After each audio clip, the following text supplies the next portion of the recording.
Ya udah langsung aja lah. Ini memang terkait sama pemahaman kita lah sedikit ya tentang inspection services di Tufnot Indonesia itu apa aja gitu ya. Ini salah satu jasa yang kita lakukan. Memang ada beberapa yang baru, termasuk ini ada racking inspection. Ini dibilang baru ya nggak begitu baru ya, karena emang ini kita develop tahun 2017, udah berapa tahun ya, 5 atau 6 tahun yang lalu. Ini pertama kali itu adalah permintaan inspeksi dari Sanofi. Nah, begitu ada permintaan inspeksi dari Sanofi, kemudian kita cari informasi ke global, ke pusat. Ternyata memang ini masih sifatnya masih voluntary. Kemudian saya coba cari lagi di mana sih yang standar yang saat ini digunakan gitu ya untuk Indonesia. Indonesia belum ada. Yang ada memang ternyata saya temukan itu ada di Eropa tuh menggunakan IN 15635. Ini pun masih terbatas digunakan oleh beberapa manufaktur dari raknya itu sendiri. Kemudian dari manufaktur ini coba diterapkan ke user, pengguna-penggunanya gitu. Dan sampai hari ini pun masih terjadi perbincangan di internal komite yang membahas terkait dengan IN 15635 ini, karena hingga saat ini perubahannya sangat lambat sekali. Ini yang kita gunakan adalah IN 15635 versi 2008. Jadi sudah berapa tahun yang nggak ada update-nya ya.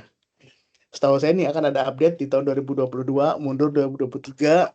Sampai sekarang saya belum tahu lagi apakah udah ada yang baru apa belum terkait dengan IN 15635 ini. eh Agendanya meeting training apa webinar atau seminar kali ini nggak begitu banyak ya, karena kan waktu kita terbatas. Jadi silakan sambil ngopi, sambil eh, nongkrong di mana gitu ya. Yang penting santai, yang penting masuk. Nanti pun modul akan kita share. Ini bukan rocket science, mungkin kalau ada yang ingat dulu pepatah pejangan dari bos kita dahulu. This is not rocket science gitu ya. Ini hanya ilmu ya seperti itulah. Jadi cukup dengan membaca, mempraktekkan beberapa kali dan ikut seminar-seminar dengan asosiasi-asosiasi. Kemudian ada beberapa kali ikut on job training. Ini sangat mudah sekali untuk kita pahami lah gitu ya. Agendanya ada 9 saja. Pertama pendahuluan, kemudian maksud dan tujuan. Nanti kita juga akan diskusi terkait dengan jenis-jenis dan tipe racking itu apa saja dan manfaatnya untuk apa saja. Kemudian dari jenis-jenis racking itu nanti kita akan breakdown lagi partnya apa saja gitu ya. Part yang kritikal mana, part yang tidak begitu kritikal mana, part yang sifatnya supporting yang mana gitu ya. Kita akan bicarakan di agenda di poin 4. Selanjutnya adalah engineering, dan yang keenam itu bagaimana cara kita melakukan inspeksi racking itu sendiri ya. Jadi inspeksinya sih nanti apa saja, apakah cukup hanya visual saja, apakah perlu dilakukan juga load test ya untuk uji beban. Load test juga bagaimana mekanismenya, apakah bisa menggunakan alat yang tersedia di situ, apakah juga harus mendatangkan alat dari luar gitu ya, semacam apa gitu ya, nanti kita akan bicara juga.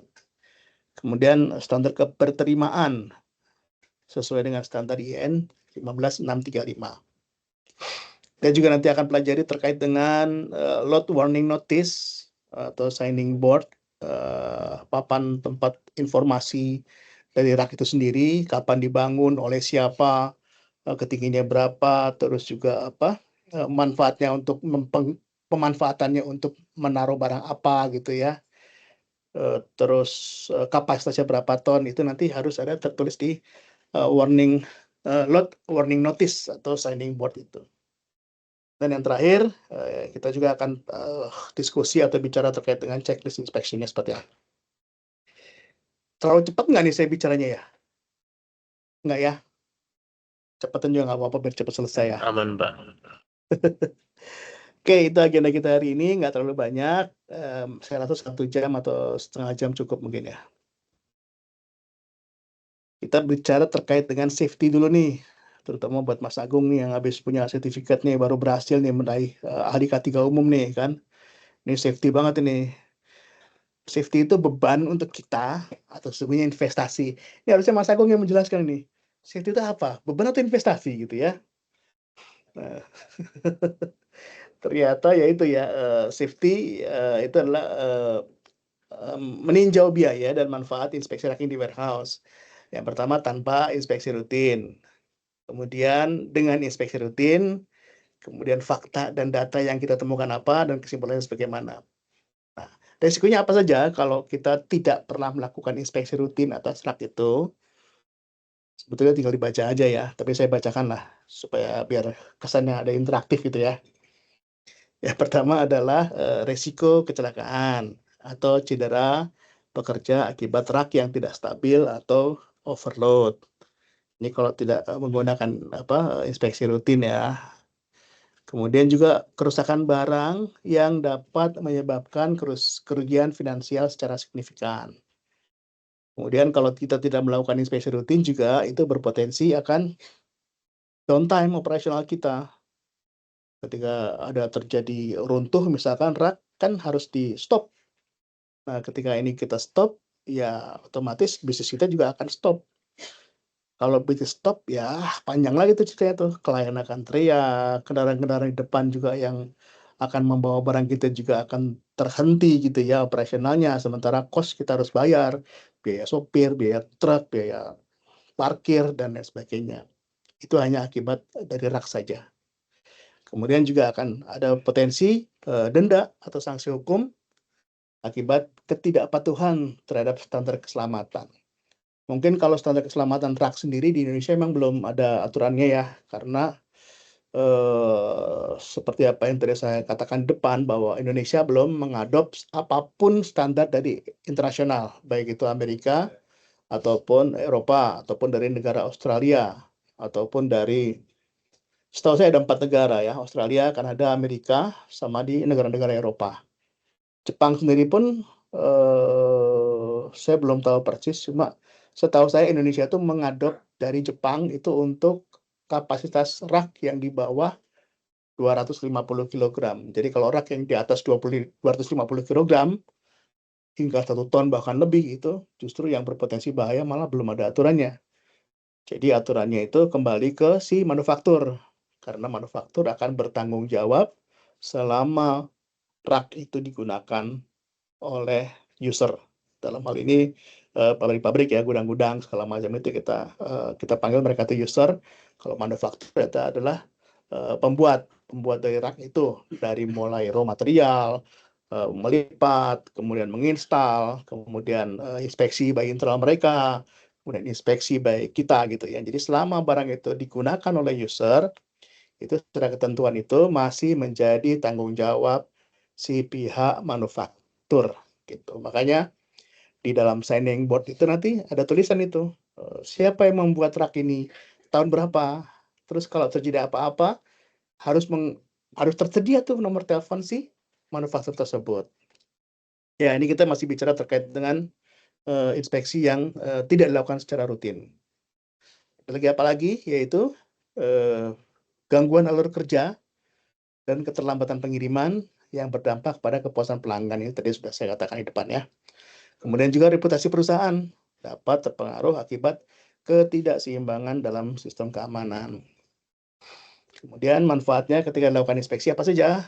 Nah, jelas ada beberapa ya, kebalikan dari tadi, yaitu mencegah kecelakaan kerja dengan memastikan rak tetap aman digunakan gitu ya.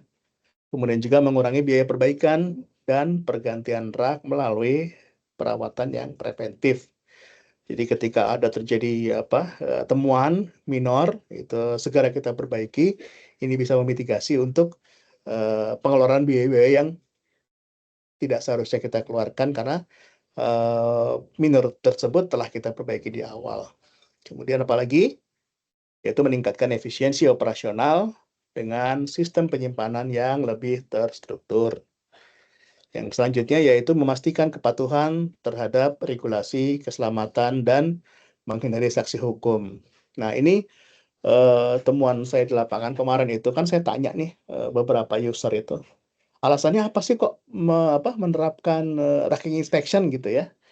ternyata respon dari mereka itu bukan karena regulasi raknya itu sendiri, tapi justru regulasinya yang terkait dengan ISO 45001 tentang safety gitu. Jadi kalau raknya mah enggak, tapi karena dia sedang berusaha untuk mendapatkan sertifikasi ISO 45001, di mana sekarang sebagian besar auditornya itu sudah aware terhadap rak, maka rak jadi satu kewajiban untuk dilakukan inspeksi. Nah, ini otomatis kan akan membantu ya, membantu user untuk mendapatkan pengakuan bahwa mereka sudah menerapkan ISO 45000 dengan Certificate Inspection rak dari kita gitu.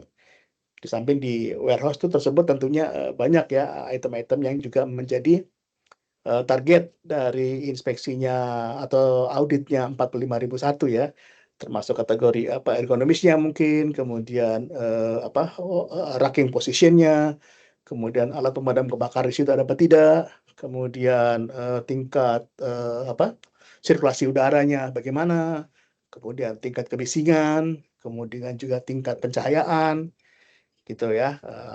Itu pun akan menjadi target dari audit ISO 45000. Jadi fungsi racking ini adalah untuk melengkapi dari audit tersebut. Kemudian yang selanjutnya yaitu memberikan rasa aman bagi pekerja, meningkatkan produktivitas dan juga moral tim. Ini sudah banyak video-videonya ya kalau kita coba cek di YouTube itu. Racking collapse gitu ya. Itu begitu kita klik itu ada aja gitu yang ketiban ini, ketiban itu, yang raknya tiba-tiba terjungkir, yang ada forklift karena memang operatornya masih baru belajar, gigi maju malah gigi mundur, nabrak rak belakangnya gitu ya. Itu kalau sudah kita lakukan inspeksi rutin terhadap raknya, otomatis kita juga akan memeriksa si operatornya itu. Jadi operator forklift itu tidak boleh mengoperasikan forklift selama dia tidak memiliki sertifikat operator dari Kemenaker atau dari Disnaker setempat. Tapi kalau dari IN ini tidak melihat harus dapat sertifikat dari Disnaker apa tidak ya. Lembaga manapun selama itu diakui sebagai lembaga sertifikasi personel yang menerbitkan sertifikat operator terhadap forklift, itu bisa kita akui sebagai satu penerapan regulasi yang baik gitu ya. Jadi itu bisa kita terima. Jadi tidak hanya sertifikat dari Disnaker aja, sertifikat dari institusi lain pun selama dia menerapkan certification of personnel, biasanya itu menggunakan ISO 17024 ya, itu bisa kita akui sebagai salah satu dari komponen untuk racking inspection ini.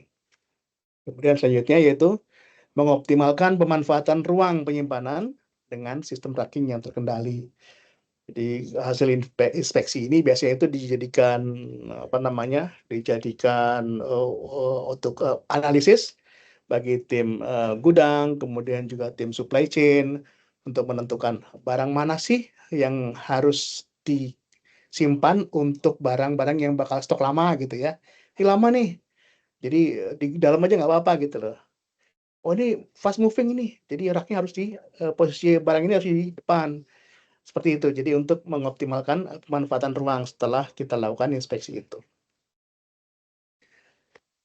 Oke, kemudian apalagi nih? Studi dari OXA menunjukkan bahwa kecelakaan akibat kegagalan racking ini ternyata dapat dikurangi 70% setelah dilakukan inspeksi.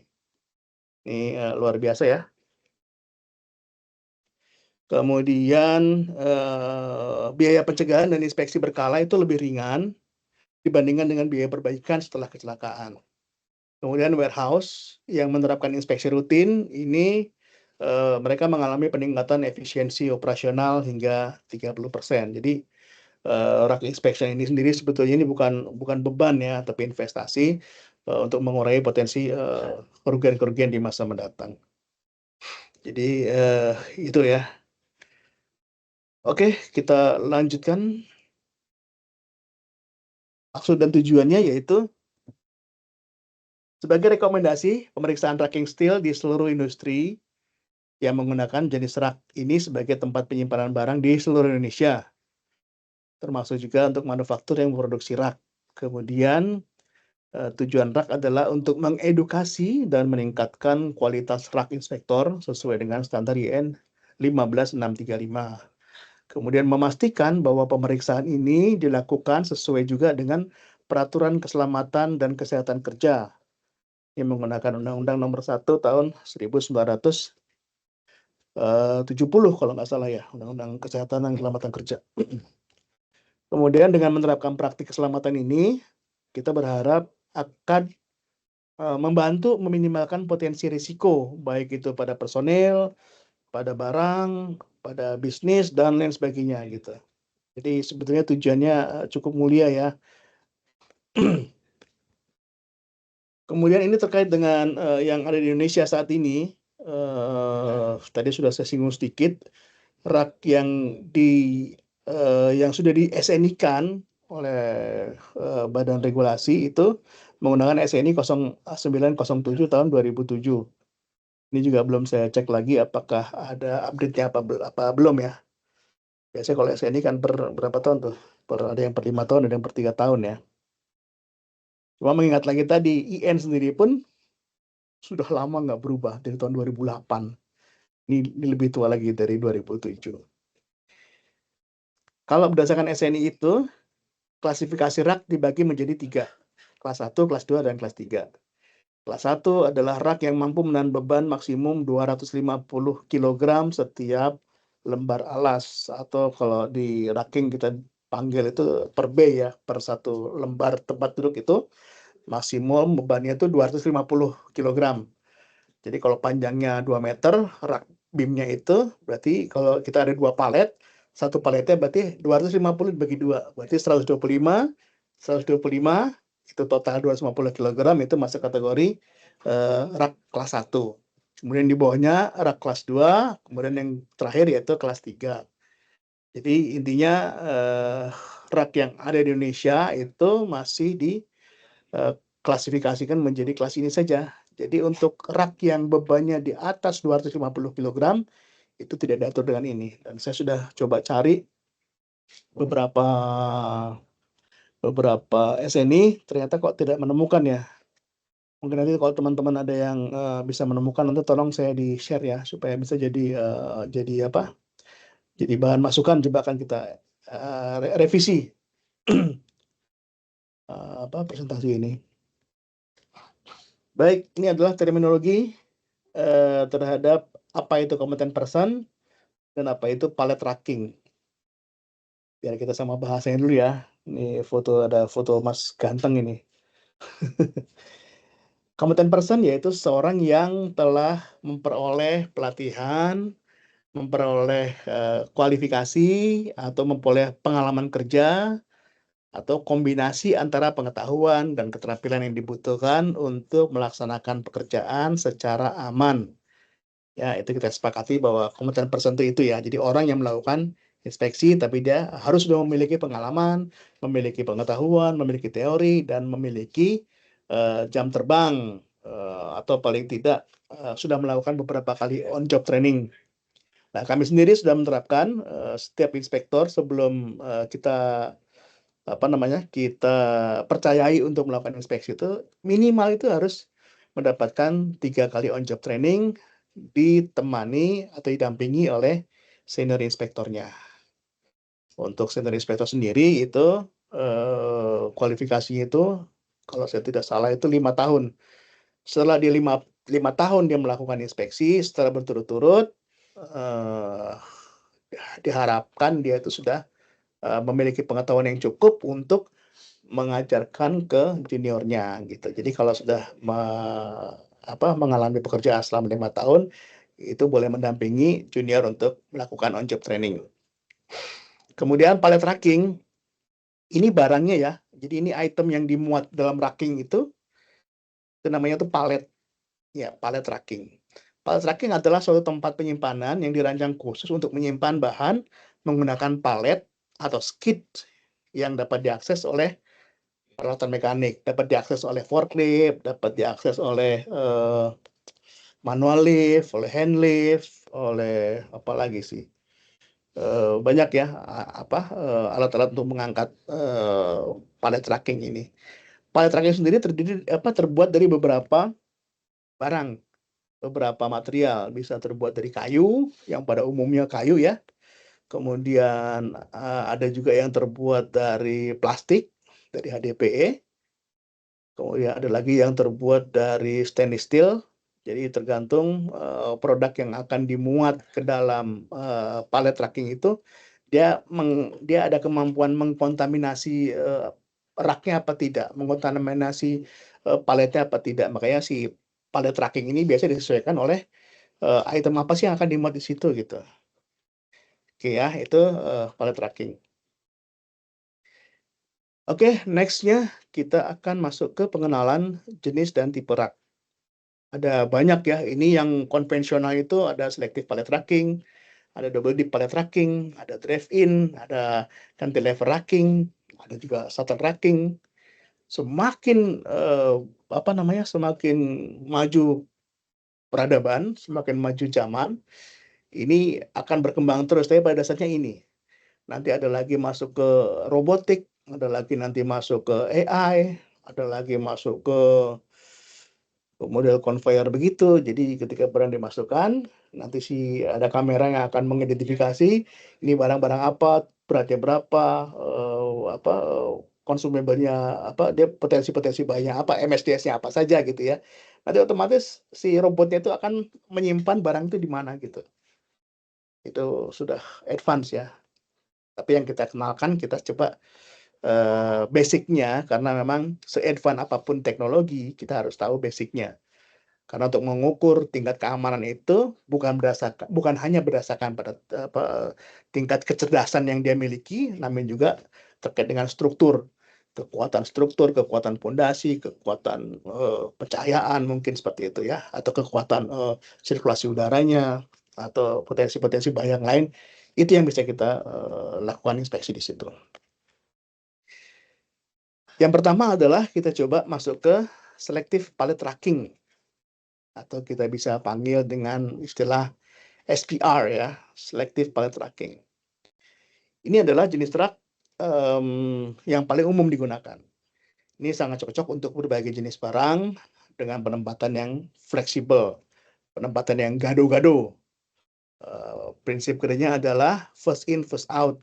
Jadi betul-betul ketika menempatkan barang ini ke dalam rak, tidak ada yang menghalangi untuk kita mengambilnya kembali gitu loh. Jadi ini sangat fleksibel, biasanya digunakan untuk yang fast moving, seperti Shopee Tokopedia atau apa gitu ya, yang biasanya tuh belanjanya retail itu kan disimpan di seperti ini. Ini fast moving, jadi penyusunan raknya pun akan menggunakan selective pallet tracking. Jadi 100% selektivitas, kita bisa memilih total dari mana aja, tidak ada yang menghalangi gitu ya. Cuma kelemahannya itu adalah dia makan tempat. Gitu. Makan tempat karena produksinya itu mungkin tempat penyimpanan yang harusnya bisa 2 ditumpuk gitu ya, dia tidak bisa 2, dia hanya 1. Karena apa ya, karena tadi harus bisa mengambil barang yang kita letakkan di tempat itu, karena memang ada permintaan pasar yang tinggi gitu ya, untuk yang barang-barang yang fast moving biasa menggunakan selective pallet tracking ini. Kemudian ada lagi yang lebih padat ya, kita biasa menggunakan double deep pallet tracking. Ini mirip dengan selektif tadi. Nah, ini cuma perbedaannya adalah sistem ini dirancang untuk menyimpan 2 baris. Ya, namanya kan double ya, double kan 2 ya. Double deep 2 baris, sementara kalau selektif tadi 1 baris. Ini kayak semacam selektif tapi yang digabung gitu. Dia masuknya itu dari forklift, masuknya dari depan, dari gangnya itu. Nah, dia bisa menyimpan 2 barang sekaligus ke dalam rak. Tapi pintu masuknya hanya 1 gitu lah, hanya dari depan aja gitu. Nah, ini dengan harapan ketika kita menerapkan sistem double deep tracking ini bisa meningkatkan kepadatan penyimpanan hingga 30% kalau dibandingkan dengan yang selective tracking tadi. Nah, ini cocok untuk barang-barang yang last in, first out. Jadi barang yang dimasukin belakangan itulah yang akan keluar duluan gitu. Ini mungkin ini bisa kita kategorikan sebagai yang semi fast moving ya. Jadi barang-barang yang mungkin dia homogen dan semi fast moving mungkin bisa menggunakan ini. Tapi kalau yang betul-betul totally different, berbeda sekali, beda satu dengan yang lainnya, yaitu tadi menggunakan yang selektif tadi. Cuma kalau selektif kan butuh tempatnya lebih luas ya. Kalau ini bisa menghemat hingga 30%. Kemudian ini tidak memerlukan banyak jenis yang sama dari palet gitu. Jadi si paletnya tuh oke, kita kembali sedikit ke palet racking palet palet rackingnya ya. Itu tuh masing-masing negara tuh berbeda-beda tuh ukurannya tuh.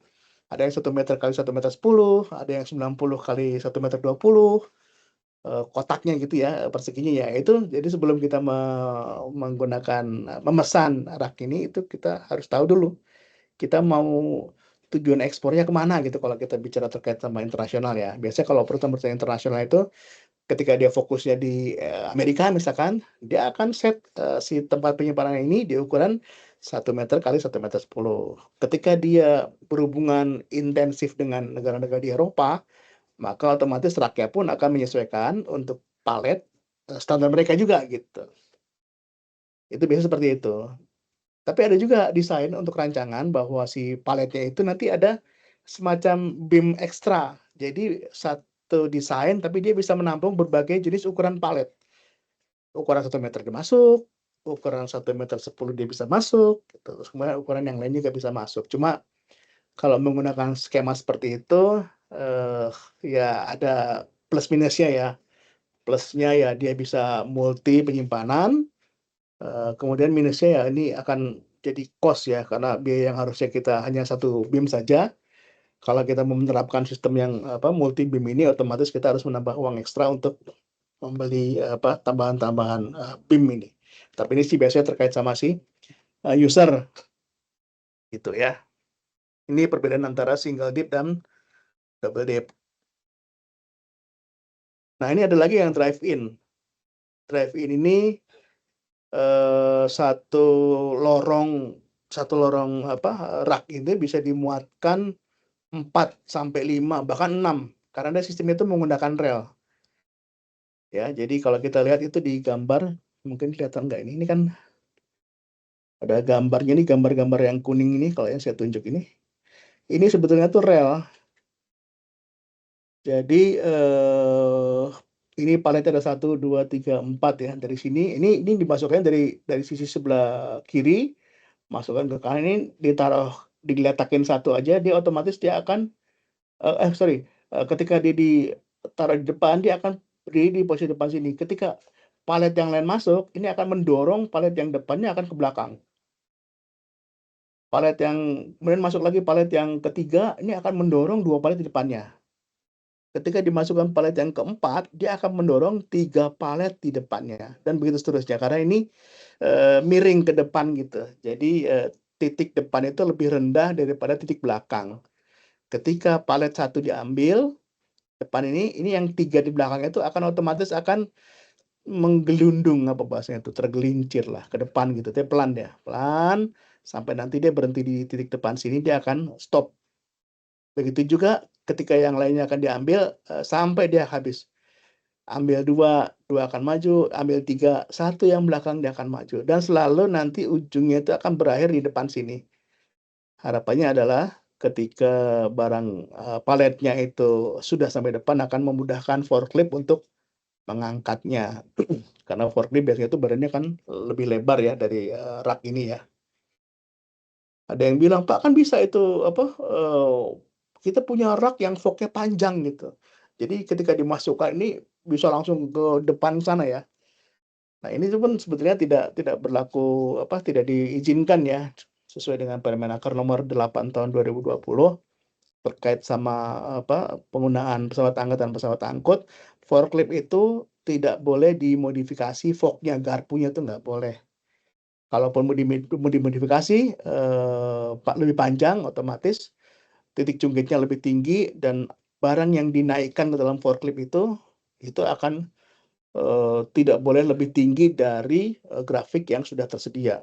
Misalkan dengan forklift panjang 2 meter, dia mampu mau mengangkat beban 2 ton misalkan begitu. Ketika si forknya itu dipanjangkan, katakanlah 3 meter atau 4 meter gitu ya, untuk menjangkau item-item yang jauh, itu otomatis secara perhitungan beban yang mampu diangkat oleh forklift itu akan menurun. Perhitungannya itu ada apa, ada rumus tersendiri ya. Tapi kita kan nggak akan bahas seperti itulah. Sebagai safety racking inspector, kita cukup memastikan bahwa rak kita aman, kemudian forklift juga memiliki operator yang bersertifikat, itu aja. Terkait sama penggunaan fork yang panjang atau pendek, itu bukan ranahnya kita sebagai safety racking inspector, itu ranahnya ahli K3 PAA ya, kalau di Naker ya, ahli K3 pesawat angkat dan pesawat angkut. Baik, itu adalah drive-in, di mana muatannya juga akan lebih banyak, karena yang tadinya single selective pallet itu cuma 1, double dip cuma 2. Kalau yang drive-in itu satu lorong itu bisa kita isi dengan 5 bahkan 6. Bahkan ada yang, setahu saya ada yang 8 ya. Ada yang 8, waktu itu saya inspeksi di salah satu petrochemical, dia memproduksi barang apa gitu ya. Nah, karena emang raw materialnya itu bentuknya garam, dan stoknya juga sulit didapat di luar, makanya dia nimbun. Dia nimbun sebanyak-banyaknya garam dalam sistem ini. Namun ada temuan yang cukup krusial, karena garam ternyata mengandung zat yang bisa mengkontaminasi cat dan besi. Jadi besi itu akan cepat berkarat, yang tadinya didesain untuk 20 tahun, ternyata digunakan 2 tahun sudah parah sekali. Jadi nanti masuk ke bagaimana kita memilih rak yang baik dan benar, itu kita harus cari tahu dulu ini rak akan dimuat barang apa gitu loh. Mengandung kontaminasi apa tidak gitu. Ketika produk yang akan dimuat itu barang-barang garam atau apapun itu yang mengandung resiko untuk mengakibatkan korosi dan lain sebagainya atau karat, raknya pun harus dipilih dari item-item atau part material yang anti karat. Atau kalaupun terpaksa menggunakan item yang ada, mungkin bisa ditambahkan dengan sistem cathodic protection. Biasanya seperti itu kalau kita di pipeline di migas itu, sepanjang pipa penyalur itu besi karbon, biasanya karbon steel untuk mengalirkan apakah itu cairan, apakah itu gas, apakah itu air, ataukah apapun itu biasanya untuk mengurangi laju karat, laju korosi, itu menggunakan dua metode cathodic protection. Yang pertama bisa menggunakan sacrificial anode, yang kedua menggunakan impress current. Kalau impress current itu si item besinya itu diberi tegangan tertentu untuk memanipulasi karat supaya jangan menyerang ke besi itu gitu, tapi seranglah saja yang mengandung listrik ini gitu. Begitupun yang cathodic protection menggunakan sacrificial anode. Itu campuran, anodnya itu campuran dari berbagai macam zat kimia, anoda lah kita panggil gitu ya. Si anoda ini ditanam di dalam tanah, kemudian keluar kabel dari si anod itu, ditempelkanlah ke besi yang mau kita lindungi itu. Jadi potensi-potensi karat yang harusnya menyerang si besi itu, dia hanya akan menyerang ke anod yang sudah kita korbankan, ini namanya sacrificial anode. Jadi menurut saya ini mungkin nanti bisa kita pertimbangkan ke situ. Memang secara IN itu tidak dibicarakan itu. Tapi pengetahuan-pengetahuan praktis kita dari lintas divisi-divisi lain gitu ya, dari lintas keilmuan lain, apakah oil and gas, apakah mining, apakah manufacturing, khususnya yang terkait dengan metalurgi, itu bisa kita manfaatkan untuk melindungi rak ini. Nanti kemudian juga kemungkinan juga akan kita terapkan sistem itu. Jadi untuk pencegahan karat, nanti kita akan pasang semacam cathodic protection. Mungkin nanti kita coba akan diskusikan sama teman-teman ini. Saya juga baru dapat lagi info ini. Oke, kemudian kita balik lagi untuk drive-in ini, apa namanya tuh? palet dapat diakses dari kedua sisi. Oh, kalau ini dapat diakses dari kedua sisi ya untuk drive in ya. Oh, drive in sama drive thru ya. Oke, oke, saya baru tahu nih. Kalau drive in itu palet dimasukkan dan dikeluarkan hanya dari satu sisi saja. Yang tadi saya katakan di depan itu namanya tuh drive in ya. Kalau yang drive thru itu palet dapat diakses dari kedua sisi. Ini bisa first in first out. Jadi bisa diambil dari belakang, bisa diambil dari depan. Jadi mungkin relnya itu mungkin akan lebih condong rendah di bagian sisi depan dan belakang. Tapi kalau yang drive in itu rak itu akan lebih condong lebih rendah ke bagian sisi tempat dia barang masuk, tempat racking masuk, tempat palet dia masuk itu akan lebih rendah daripada yang paling belakang. Tapi kalau yang drive thru ini ketika kita menggunakan rak yang 2 atau 4 atau 8 itu akan lebih rendah di sisi kedua sisinya, kedua sisi pintu masuknya. Jadi agak naik gitu. Jadi ini paling rendah, kemudian agak ke belakang agak tinggi. Harapannya apa? Ketika diambil item palet yang paling depan, yang di belakang itu akan maju gitu. Itu akan memudahkan juga untuk pengambilan palet tadi. Ya, jadi ada dua ya, ada drive in sama drive thru. Kalau drive in itu LIFO, last in first out, tapi kalau drive thru itu first in first out. Kemudian kelebihannya apa? Ini kelebihannya adalah efisien untuk penyimpanan massal barang yang homogen, yang serupa, yang sejenis. Nah, kekurangannya adalah tidak cocok untuk barang-barang yang memerlukan akses individual. Jadi kalau yang akses individual, itu lebih cocok menggunakan yang selective pallet tracking. Seperti itu. Kemudian, ini adalah cantilever racking. Ini berbeda dari 3 rak yang di awal tadi. Karena kalau cantilever racking ini untuk penyimpanan barang-barang yang ukurannya panjang dan tidak rata gitu ya. Biasanya tuh cocoknya tuh untuk pipa gitu ya. Pipa kan panjang-panjang ya, dimuat ke dalam satu racking. Kemudian juga untuk ban akan lebih mudah ketika dimasukkan ke dalam palet, ke dalam rackingnya itu. Kemudian untuk tabung dan bagian-bagian yang berongga lainnya. Ini juga lebih cocok untuk jenis kayu gitu ya, kayu lapis atau papan-papan yang plester yang panjang. Kemudian juga untuk yang karpet, untuk kain yang digulung ini lebih cocok dengan menggunakan cantilever racking ini. Itu sih yang bedanya. Nanti kita bicara terkait item inspeksinya ya, ini kan masih jenis-jenisnya aja. Kemudian ini udah masuk ke agak-agak robotik ya, shuttle racking. Ini adalah salah satu jenis racking yang modern yang menggunakan perangkat otomatis, yaitu shuttle untuk memindahkan palet di dalam rak. Sistem ini dirancang untuk meningkatkan efisiensi penyimpanan dan pengambilan barang, terutama di gudang dengan volume barang yang lebih tinggi. Volumenya banyak dan sejenis dan butuh ketelitian yang lebih cepat, proses yang lebih cepat, itu biasa menggunakan ini. Operasinya yaitu shuttle dikendalikan oleh operator melalui remote control untuk memindahkan palet dari sisi ke sisi yang lainnya atau palet ke posisi yang diinginkan oleh operator itu.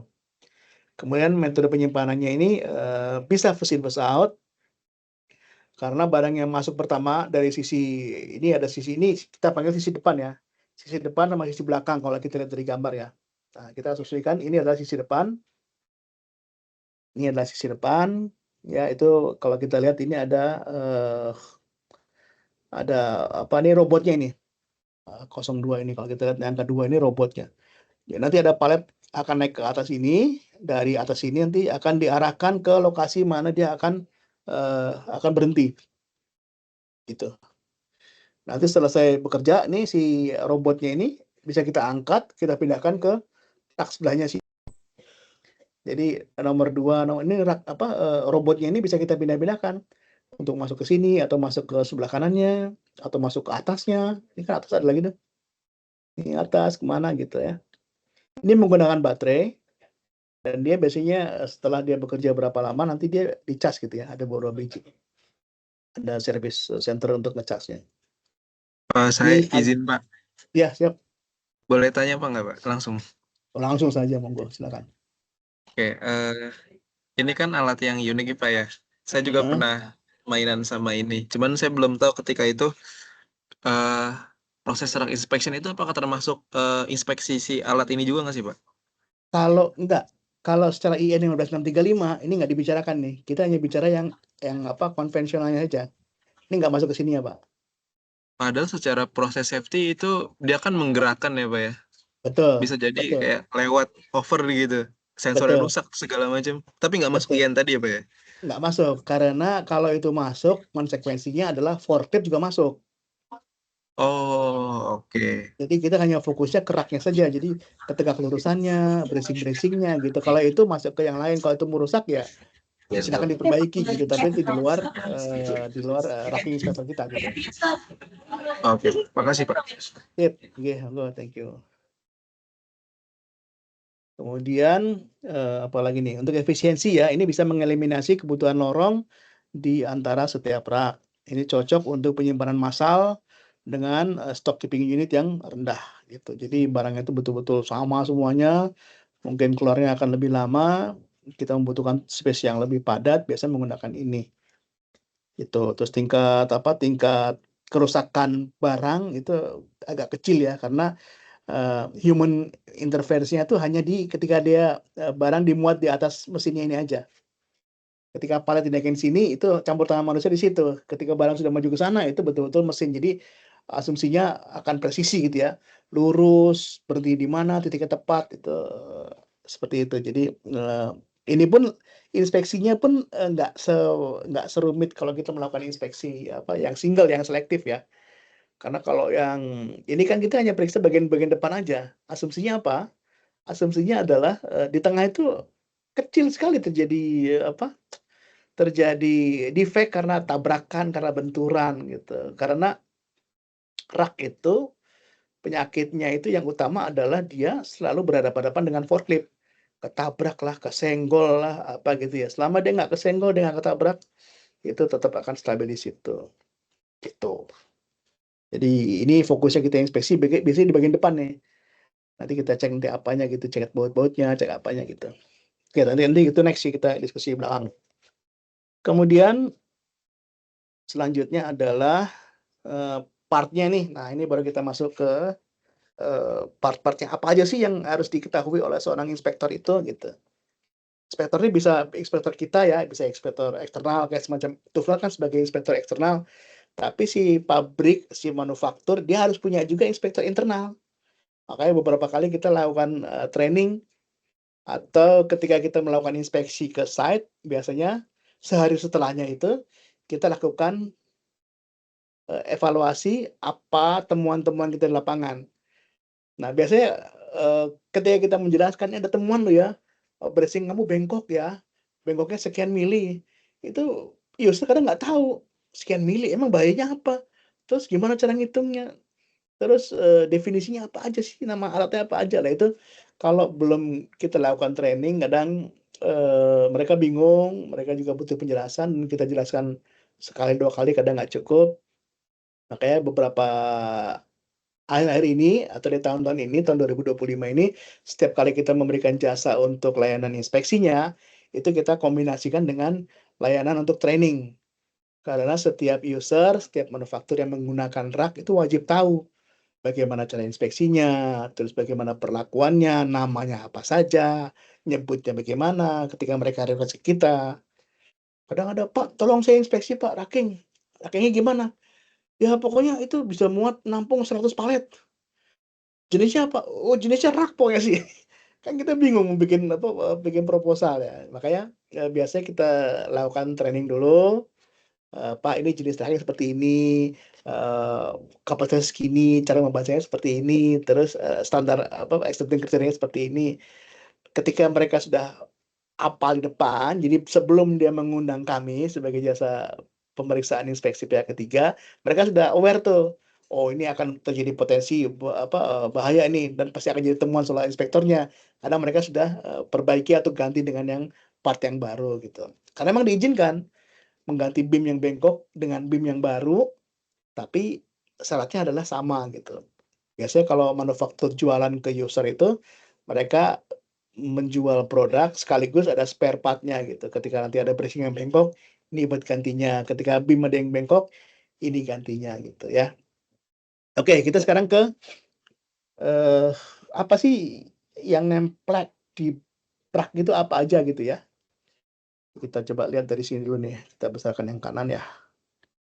Nah, kalau kita panggil seperti ini adalah beam yang apa yang kuning ini beam slang, beam kakak, beam. Ini beam ya. Ini beam paling bawah, beam level 1 kita panggilnya, ini beam level 2, ini beam level 3, ini beam level 4 dan seterusnya. Karena saya pernah nemuin itu sampai 12 meter ke atas gitu ya. Kalau beamnya ada 12, kalau tiang upright-nya itu 12 meter, beamnya itu bisa sampai 10, jadi bisa sampai 10 level gitu. Ini adalah yang biru-biru tegak lurus ini kita panggil namanya nih upright ini. Tiang 1, 2, 3, 4, ada 4 upright. Terus yang ini yang menghubungkan upright satu dengan upright depannya itu adalah bracing kita panggilnya ya bracing. Bracing ini juga bracing sama ini bracing yang diagonal, ini yang horizontal juga sama bracing diagonal ya. Kemudian bagian bawah ini ada foot plate. Foot plate itu adalah tempat upright bersentuhan dengan permukaan tanah atau permukaan workshop atau pabrik ya, warehouse ya. Ini posisi harus kuat karena sebelum diinstal rak ini tuh biasanya akan ada uji kekerasan terhadap lantai. Jadi perkiraan akan dimuat berapa ton ya itu lantai pun harus menahan beban sekian ton harus diuji dulu. Karena ini saya juga pernah ada pengalaman ketika saya inspeksi di pabrik kalau nggak salah di Hero kalau nggak salah. Hero itu dia menyimpan produk-produknya itu yang super dingin. Buat item yang sampai minus 25, 30 derajat Celcius. Didesain sudah bagus, dia akan kuat menahan beban sekian ton. Tapi pada saat kita inspeksi itu lantainya itu semua mengembung semua ke atas. Saya nggak tahu mungkin ada proses vakum atau apa saya nggak tahu ya. Tapi itu tuh si landasan dasarnya itu melengkung ke atas. Alhasil apa? Raknya pun akan miring karena terdorong sama tanah itu. Terus sampai sekarang saya belum tahu untuk kelanjutannya seperti apa, karena ketika kita mau inspeksi, sebelum saya inspeksi, saya minta dulu itu diperbaiki dulu tanahnya, nggak mungkin kalau permukaan lantainya tidak lurus, rackingnya juga miring-miring begitu, ini saya inspeksi sekali udah pasti fail gitu kan. Nah, tapi kita tunggu sampai sekarang belum ada lanjutannya lagi. Jadi ini kalau untuk yang instalir nanti untuk yang akan menggunakan rak memang sarannya itu. Jadi saat ini memang diuji itu hanya uji beban saja, uji hardness, uji kekerasan lantai. Dia harus mampu berapa K gitu ya, berapa kilo apa sih tekanannya itu. Tapi ternyata juga harus dievaluasi lagi eh, daya rekatnya ke tanah itu bagaimana gitu. Karena ketika terjadi tadi ada yang suhu yang ekstrim yang minus tadi, ternyata lantainya terangkat. Ketika lantai terangkat itu raknya akan miring, dan itu juga berpotensi bahaya. Oke, itu sedikit kisah, sedikit cerita. Terus kemudian itemnya apa saja yang ada di situ, di rak itu.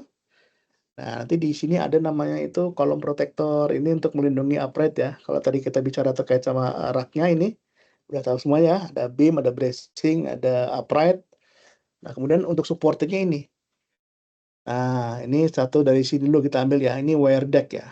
Wire deck itu adalah tempat semacam kawat gitu kita letakkan di antara beam depan dan beam belakang. Ini untuk menyimpan barang-barang yang kecil, barang-barang yang biasanya itu tidak menggunakan palet ya, tapi menggunakan tangan saja kita ambilnya.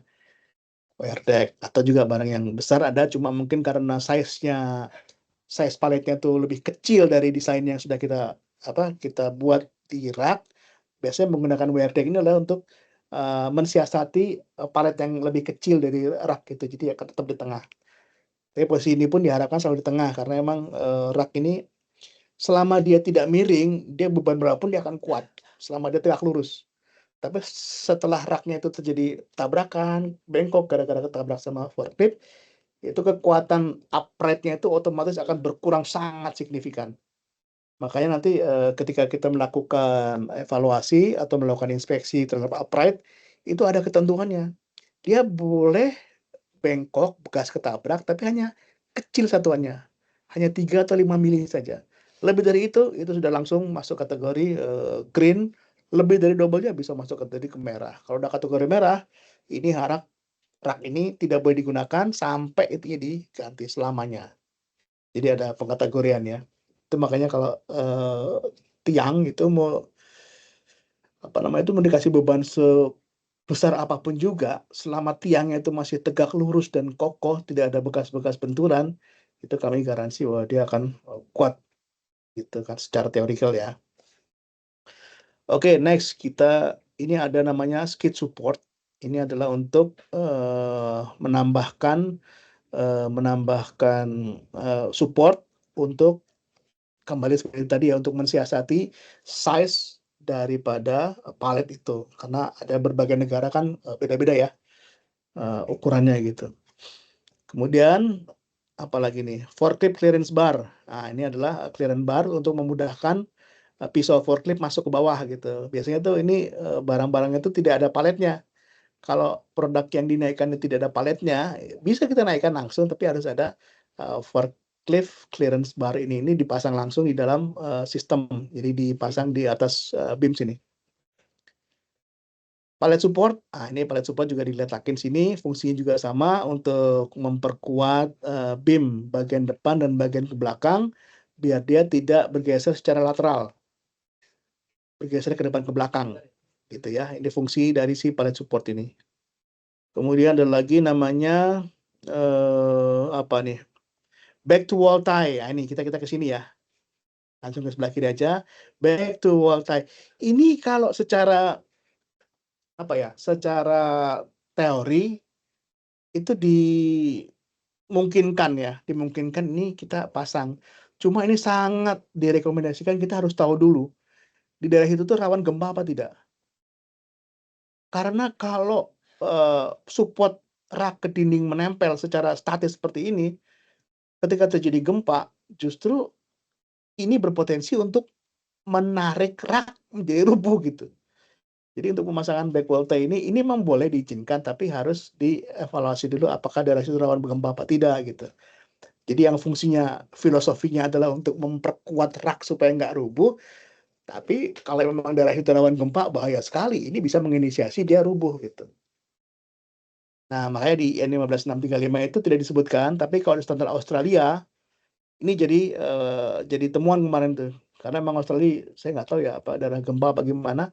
Saya kemarin ikut seminar di Australia, ini sudah agak ditinggalkan, atau kalau mau dipasang tetap dipasang, harus kita mendapat laporan seismik dari dinas terkait.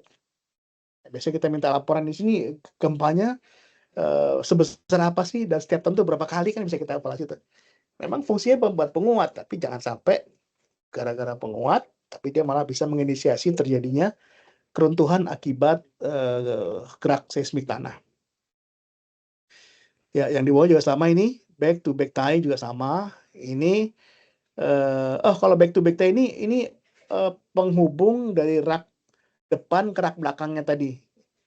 Ini kayak nyambungin aja antara rak depan dan rak belakang. Nah, itu biasa ini lazim digunakan. Jadi antara rak yang satu dengan rak yang belakangnya, nanti kalau ada sini, itu mereka akan saling menguatkan. Dan rak ini memang sudah didesain untuk bergoyang gitu ya. Apalagi ada musik dangdut gitu, goyang dia. Enggak ya. Jadi rak ini emang didesain untuk goyang ketika terjadi gempa gitu. Tapi jangan sampai si goyangannya ini justru malah akan tertahan gara-gara faktor rigidnya si tembok itu. Ketika faktor rigid tembok statis, rak yang harus bergoyang tidak bergoyang, itu bisa mengakibatkan barang-barang yang di atas di muatan itu akan rubuh semuanya, akan runtuh semuanya. Raknya ya, paletnya ya. Jadi ini sudah didesain sedemikian rupa, rak ini juga dia harus bisa bergoyang dengan kekuatan sekian, dan goyangannya itu justru bisa menyelamatkan dari item-item itu supaya nggak runtuh. Jadi jangan sampai itu jadi rigid gara-gara ada pemasangan back to wall tie, gitu ya. Jadi ini kalau untuk memasang ini boleh, tapi harus tanya dulu sama kita dapat data dulu lah, data dari kegempaan dari BMKG.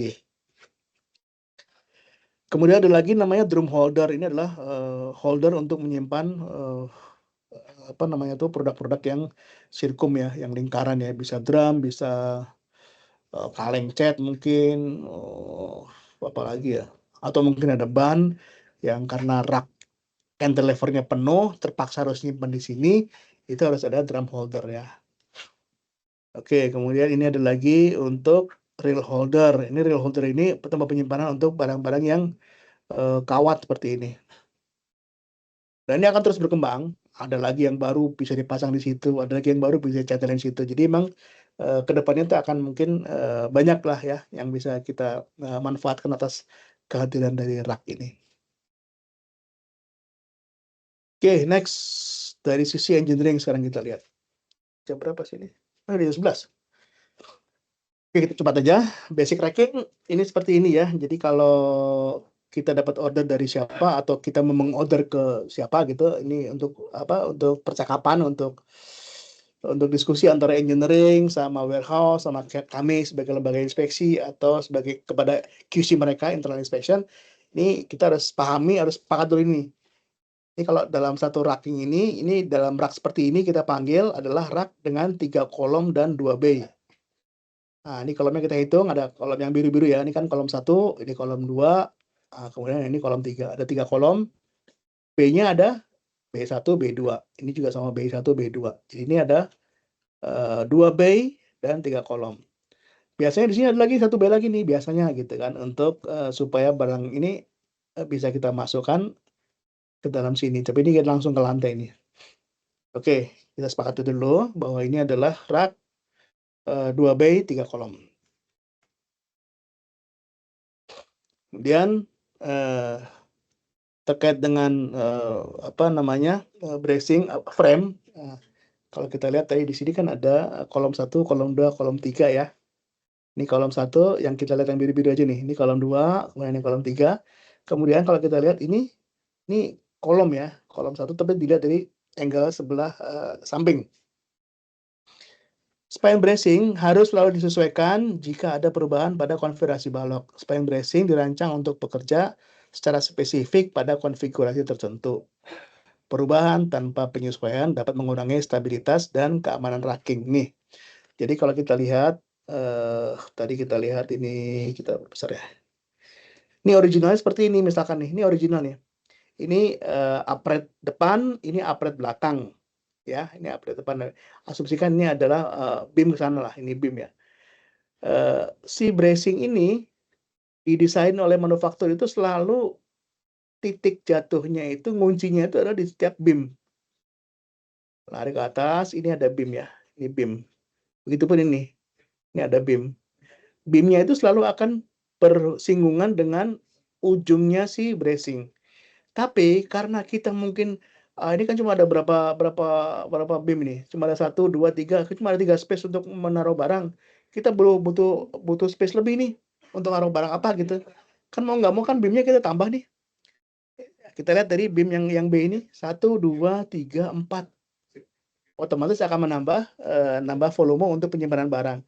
Tapi yang harus diperhatikan adalah letak beam positionnya ini setelah dirubah adalah dia nggak akan efektif dengan spine bracing tadi. Karena apa? Ujungnya itu nggak ketemu. Ini taruhnya nih beam. Nah, seharusnya ini kan di bawah nih, ke bawah sedikit nih.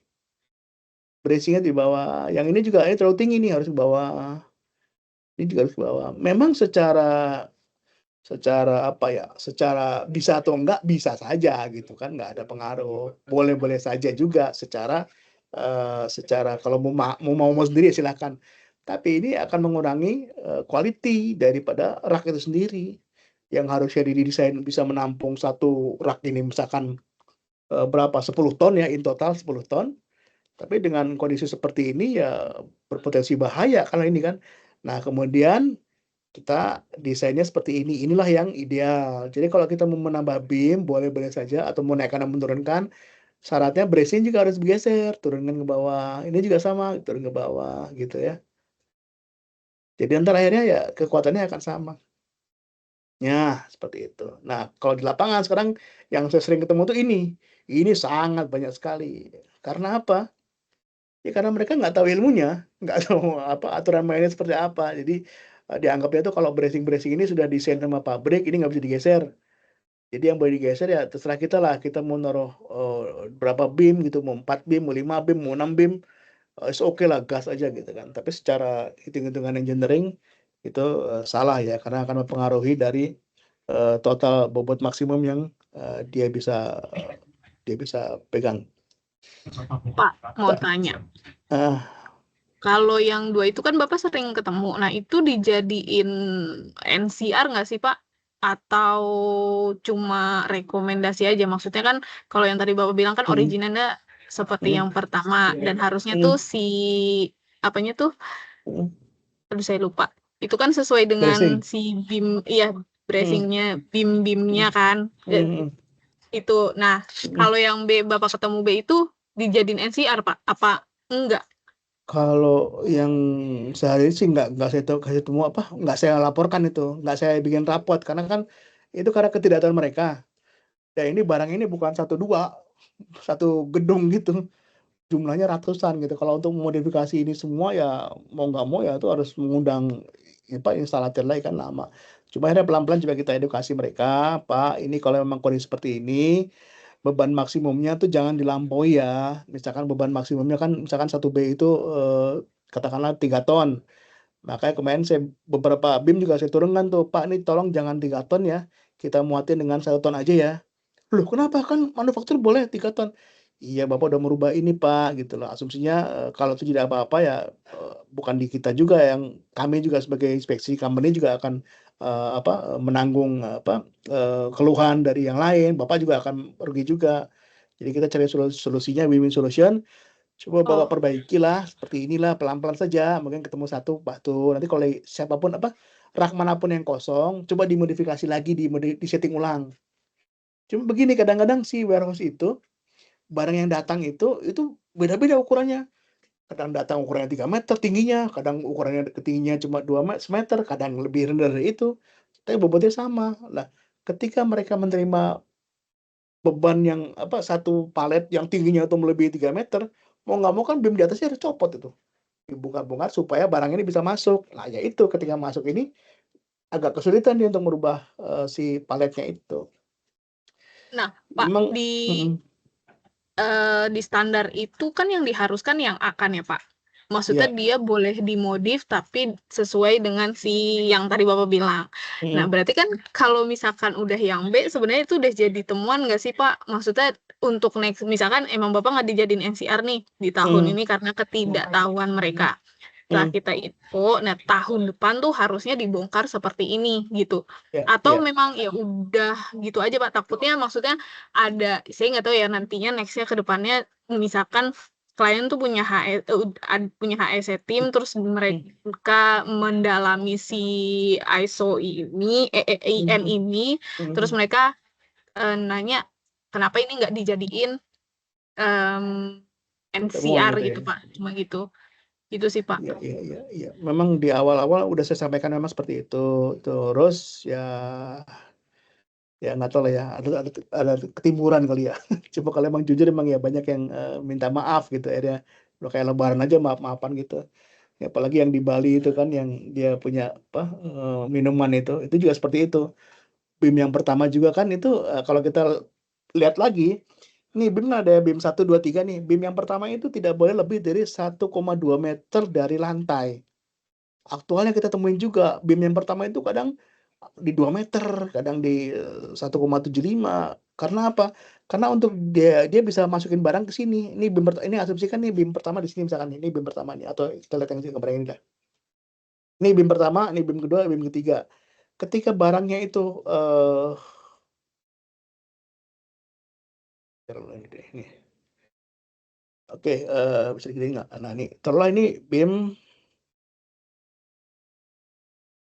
oh jadi kecil ya. Oke, ini taruhlah kita katakan ini BIM satu nih, BIM satu, ini BIM 2 ya, ini BIM 3 gitu ya. Nah, BIM satu ini ketika ada dia mau masukin barang, mungkin setingginya seginilah. Tingginya mungkin, ini taruhlah katakan 1,5 meter ya. Saya kok nggak bisa lihat ini 1,5 lah gitu. Sementara ini tingginya cuma mungkin 1,10 gitu, 1,1. Kan nggak bisa masuk tuh. Nah, kadang si beam yang itu di-remove, dibuang. Nah, ketika dibuang, nah ini beam yang ini akan turun di sini kan, gitu. Nah, akhirnya jarak antara sini ke sini itu sudah lebih dari 1,2. 1,2 ini sebetulnya sudah nggak boleh, gitu. Karena apa? Sudah tinggi. Kalau ini ketinggian terlalu tinggi, ini yang khawatirkan apa? Kestabilan raknya ini akan mudah goyang gitu. Gitu. Karena apa namanya? Akan goyang karena si pegangannya itu di atas sini. Nah, kemarin udah kita sarankan kalau emang barang ada masuk sini nggak apa-apa. Tapi ini kita hapus aja gitu. Syaratnya apa? Kan sesuai aturan kan beam pertama itu tidak boleh lebih dari 1,2. Taruh aja beam di sini. Baru gitu. Misalkan cuma 20 cm gitu. Ketika 20 cm, ini beam yang keduanya di sini pun nggak masalah.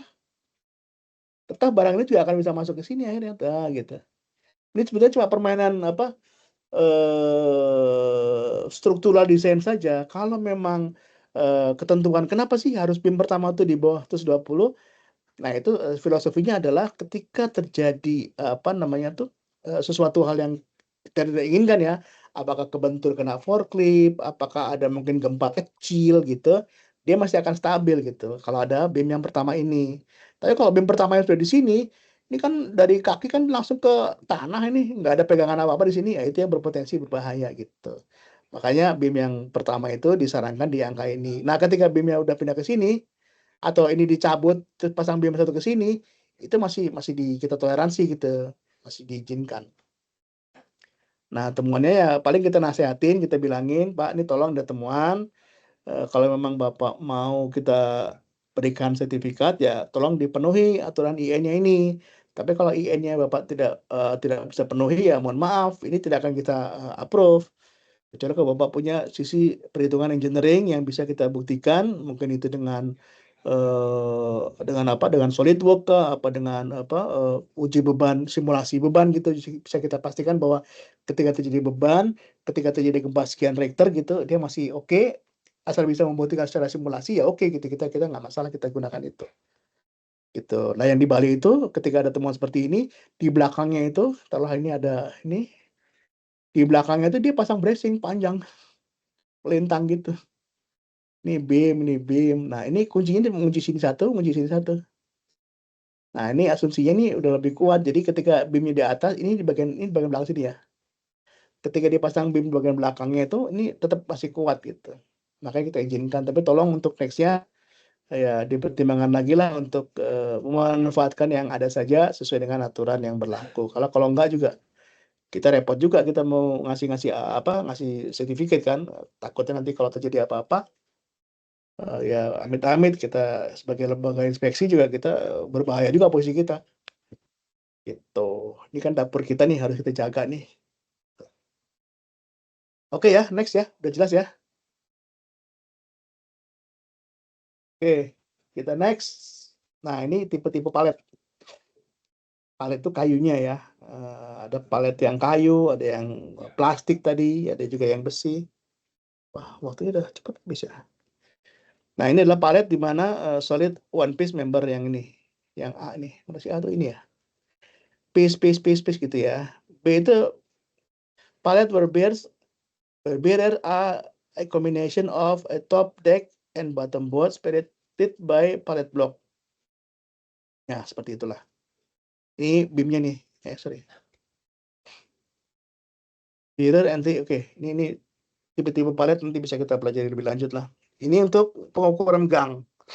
Jadi ini hanya untuk instalatir ya. Jadi sebelum rak itu diinstal, harus tahu dulu nih forkliftnya itu atau stackernya itu berapa sih panjangnya gitu ya. Panjang itu dari ujung forklift sampai ke counterweight.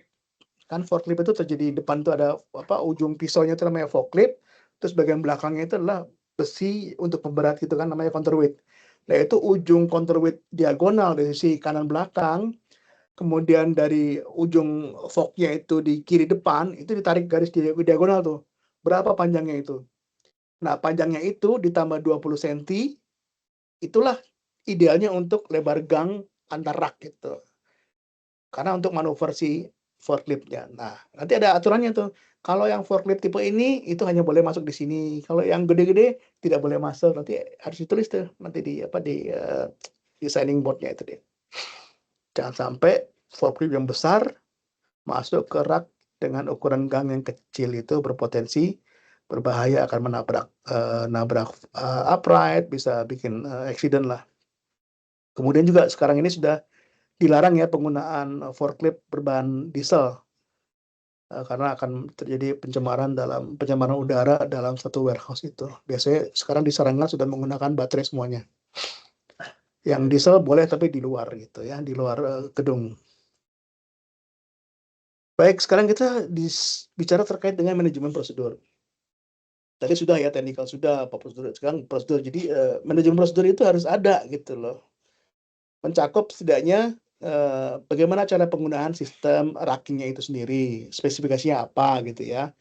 Kemudian juga ditunjukkan di situ siapa orang yang bertanggung jawab atas rak itu. Di standar IN 15635 itu namanya PRSES gitu ya. Jadi Person Responsible for Storage Equipment Safety. Ini biasanya safety engineer, tapi karena memang yang berkuasa di gudang itu biasanya adalah kepala gudang. Biasanya kita si PRSIS ini kita angkat kepala gudang lah untuk menjadi orang yang bertanggung jawab terhadap rak itu. Karena kalau safety saja bertanggung jawab, sementara yang naruh-naruh barang itu atas instruksi kepalanya itu kadang-kadang nggak match. Jadi biasanya itu si PRSIS itu adalah kepala gudangnya itu. Jadi dia bertanggung jawab nih terhadap barang-barang yang di situ. Nah, orang yang di lapangan yang memata-matai, yang mengintai, yang mengevaluasi, yang memeriksa, itu biasanya safety engineer itu di bawah si PRSIS ini gitu. Kemudian harus dibuat lagi dokumen terkait dengan bagaimana cara-cara pemeriksaannya. Apakah pemeriksaan setiap hari, apakah setiap minggu, apakah setiap bulan, itu si pihak user itu harus membuat satu aturan ya. Karena nanti aturan-aturan ini nanti harus diterapkan. Nah, ketika diterapkan, nanti lembaga pihak ketiga, inspection-nya, company semacam TUFNOT ini, sebelum kami melakukan inspeksi, kami akan minta tuh data-data itu. Mana checklist inspection-nya, mana checklist maintenance-nya, terus mana prosedur pelaksanaan penyimpanan-penyimpanannya, barang-barang yang besar di mana, barang-barang yang kecil di mana, itu semua harus tertulis di dalam storage system prosedurnya gitu ya. Kemudian harus ada lagi carry out untuk maintenance-nya. Bagaimana pelaksanaan maintenance ketika terjadi sesuatu yang temuan gitu. Nah, ini kita bicara lagi temuan-temuan ada 3, ada major, minor, sama ada yang untuk improvement. Ketika ada temuan-temuan yang minor itu harus diperbaiki gitu. Nah, harus juga disiapkan itu manajemen sistem atau prosedur untuk bagaimana mengatasi atau bagaimana memperbaiki ketika terjadi temuan-temuan itu gitu. Ya, itu paling nggak ini minimal ada prosedurnya ya untuk melakukan inspeksi itu. Baik. Wah, ini waktunya habis setengah jam lagi ya, Lydia. Oke, ternyata saya pikir 1 jam selesai, ternyata 2 jam ya. Harusnya Pak. bisa jadi harusnya 2 materi nih. Ntar 1 materi lagi mungkin Ntar sore. yang materi itu siang apa sore, Oke. Pak? Jam Ya, habis 3 makan meeting siang lah ya. sama habis makan siang ya, Pak. Ya, atau ya. kali ya, Pak. Jam 2. Iya, oke. Oke, ini lanjut untuk rekomendasi disarankan pemeriksaan untuk kegiatan untuk instalasi PLN ini diinspeksi sekali dalam 12 bulan. Ini untuk pihak ketiga ya, jadi kita ya, TUFNOT ya. TUFNOT disarankan si barang-barang itu tuh diinspeksi setahun sekali oleh pihak ketiga. Tapi kalau untuk pihak manufaktur atau user itu ya sesering mungkin gitu. Jadi ketika ada kan mereka yang setiap hari day by day kelihatan situ kan berapa kali ketabrak, berapa kali apa tuh mereka gitu. Jadi mereka juga harus punya pemahaman yang sama, harus memiliki ilmu yang sama terkait dengan nanti annual inspection-nya seperti apa gitu. Kemudian di standar yang sama juga bahwa technically person shall carried out inspection at interval no more than yang 12 tahun ya. Oke. Dan mereka juga harus punya orang yang kita uji gitu ya. Kemudian secara ini dari awal tahun 2017 juga kita sudah menerapkan bahwa TOEFL Indonesia kami itu telah menetapkan kualifikasi minimum untuk menjadi seorang ranking inspektor. Minimumnya seperti ini. Harus pendidikan paling tidak S1 dengan pengalaman kerja minimal 2 tahun. Atau boleh SMA atau IPA. SMA atau boleh SMA tapi IPA gitu ya. Atau boleh juga SMK tapi dengan pengalaman kerja minimal 5 tahun. Kemudian juga harus punya pengetahuan tentang IN 15635 dan kode praktik TNI untuk keselamatan prak. Ini syarat yang kita terapkan. Kita belum ada informasi untuk perubahan, tapi dengan adanya perubahan undang-undang sistem ketenagakerjaan mungkin akan kita evaluasi lagi nih, kita kaji lagi untuk standar sebagai minimum sebagai seorang ranking inspector harus apa aja gitu ya. Tapi ini sementara ini yang masih berlaku di TUFNOT, kita menerapkan ini. Nah ya ini, on-job training juga harus dilakukan di bawah bimbingan seorang expert ranking inspector yang berpengalaman, yang ditunjuk oleh perusahaan, dan harus mencakup bidang-bidang kompetensi ini. Jadi harus tahu identifikasi kerusakan, kemudian juga harus bisa menilai kerusakan itu namanya apa, standar penerimaannya berapa, gitu ya. Terus paling tidak harus tahu juga penyebabnya kerusakan apa. Apa gara-gara gempa, apa gara-gara ketabrak, terus apa gara-gara apa gitu, kita harus tahu ya penyebab kerusakannya. Kemudian harus tahu juga teknik laporannya bagaimana. Nah, kemudian juga yang terakhir adalah sebagai seorang inspektor harus membuat saran perbaikan atau kerusakan. Cuma sampai situ. Nah, nanti yang melakukan perbaikan, melakukan modifikasi itu biasanya tuh harus dilakukan oleh pihak yang lain gitu. Tapi pihak lain pun harus memiliki ilmu yang sama terkait dengan IN 15635 itu. Itu. Nah, biasanya karena si tim yang melakukan perbaikan ini tidak memiliki kemampuan IN 15635, biasanya itu boleh menunjuk bengkel manapun juga atau mengundang perbaikan manapun juga. Namun selama proses perbaikan itu harus ada orang yang memiliki kompetensi IN 15635 yang hadir, yang mengawasi kerjaan setiap hari di situ. Karena satu aja contoh nih, untuk melakukan pekerjaan itu sama sekali tidak boleh menggunakan proses pengelasan. Tidak boleh. Nah, kalau yang nggak ngerti ilmu ini kadang-kadang dia datang bengkok, dilas, dipanasin, diketok-ketok, lurus lagi. Itu sebenarnya nggak boleh, gitu. Makanya diperlukan satu orang ahli di situ yang memahami terkait dengan IN 15635. Karena kalau tadi barang itu dipanasin, itu akan merubah struktur atom dari si tiang itu, si apret itu misalkan gitu ada apret nih. Apretnya ketabrak forklift, dia bengkok. Setelah bengkok, kan dilurusin. Untuk membedah pelurusannya, biasanya dipanasin tuh. Dipanasin sampai merah gitu kan, sampai menyala, terus dipukul-pukul dikit, dia akan lurus lagi.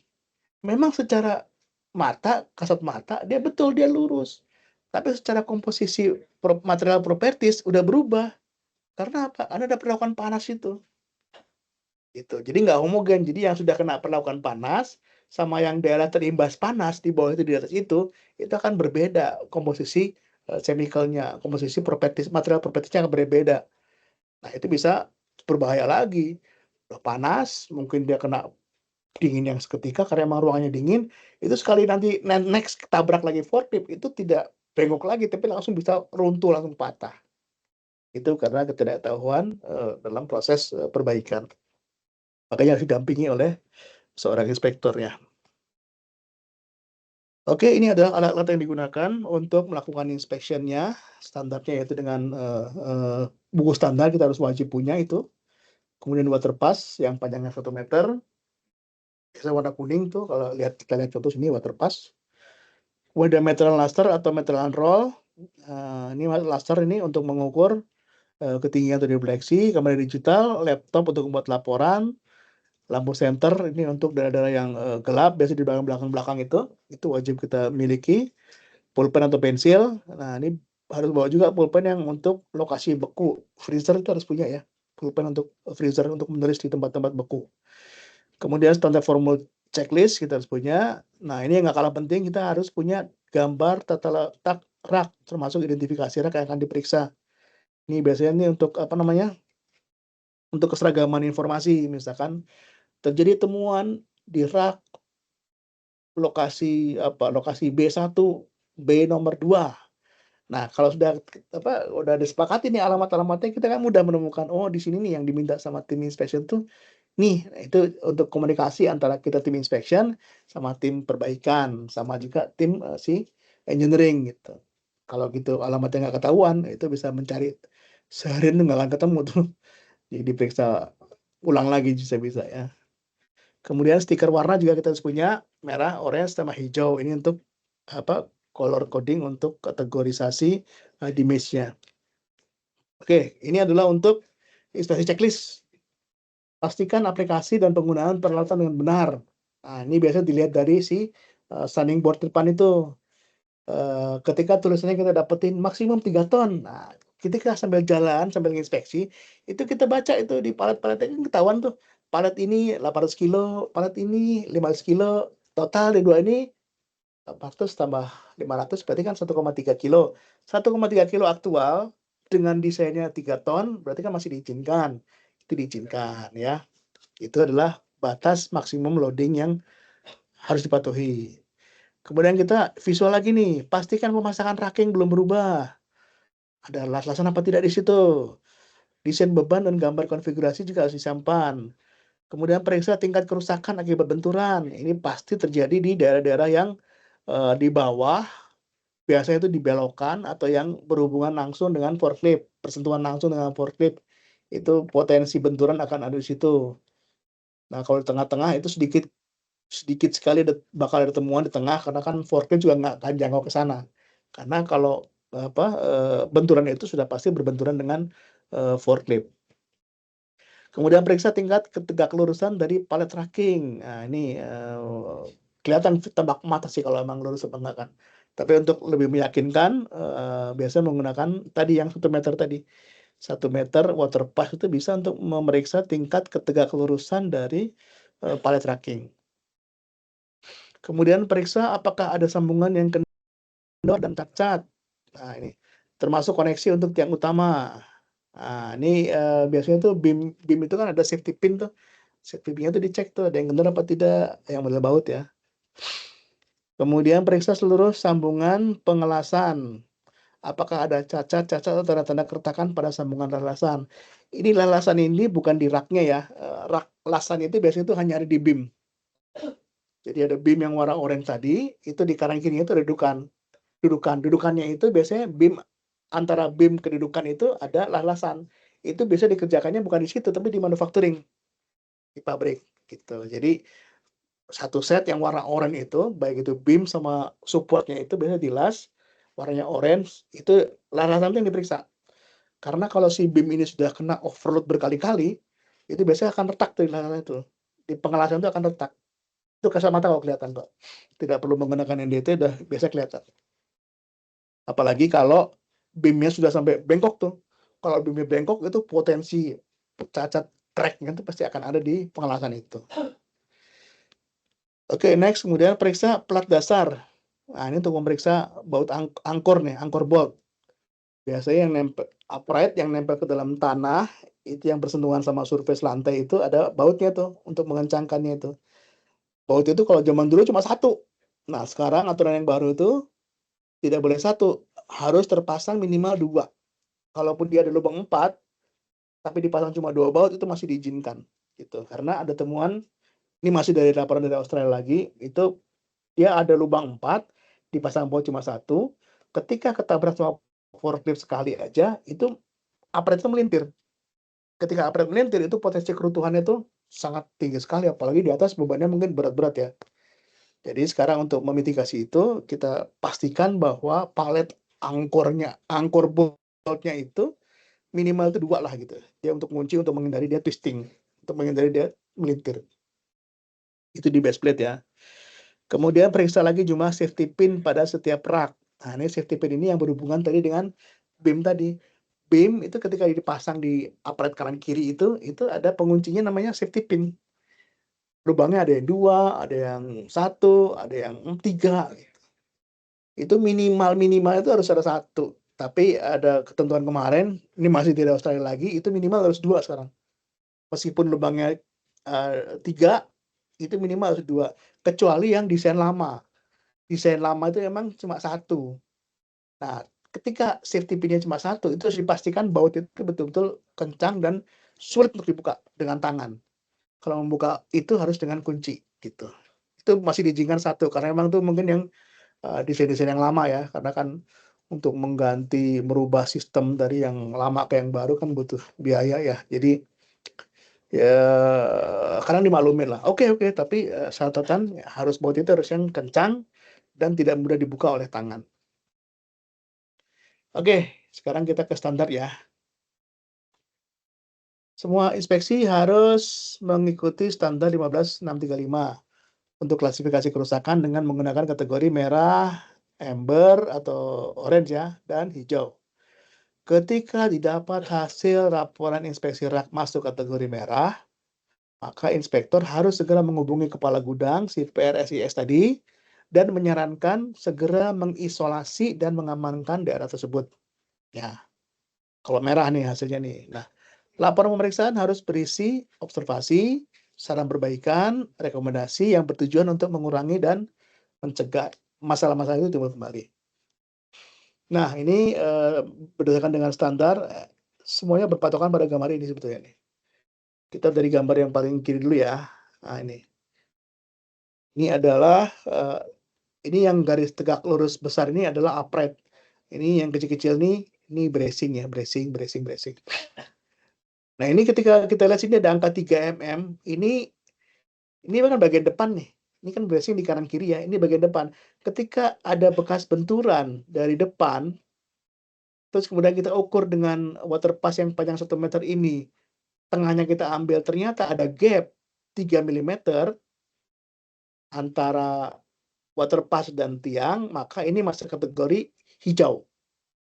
0, 1, 2, 3 mili itu masuk kategori hijau.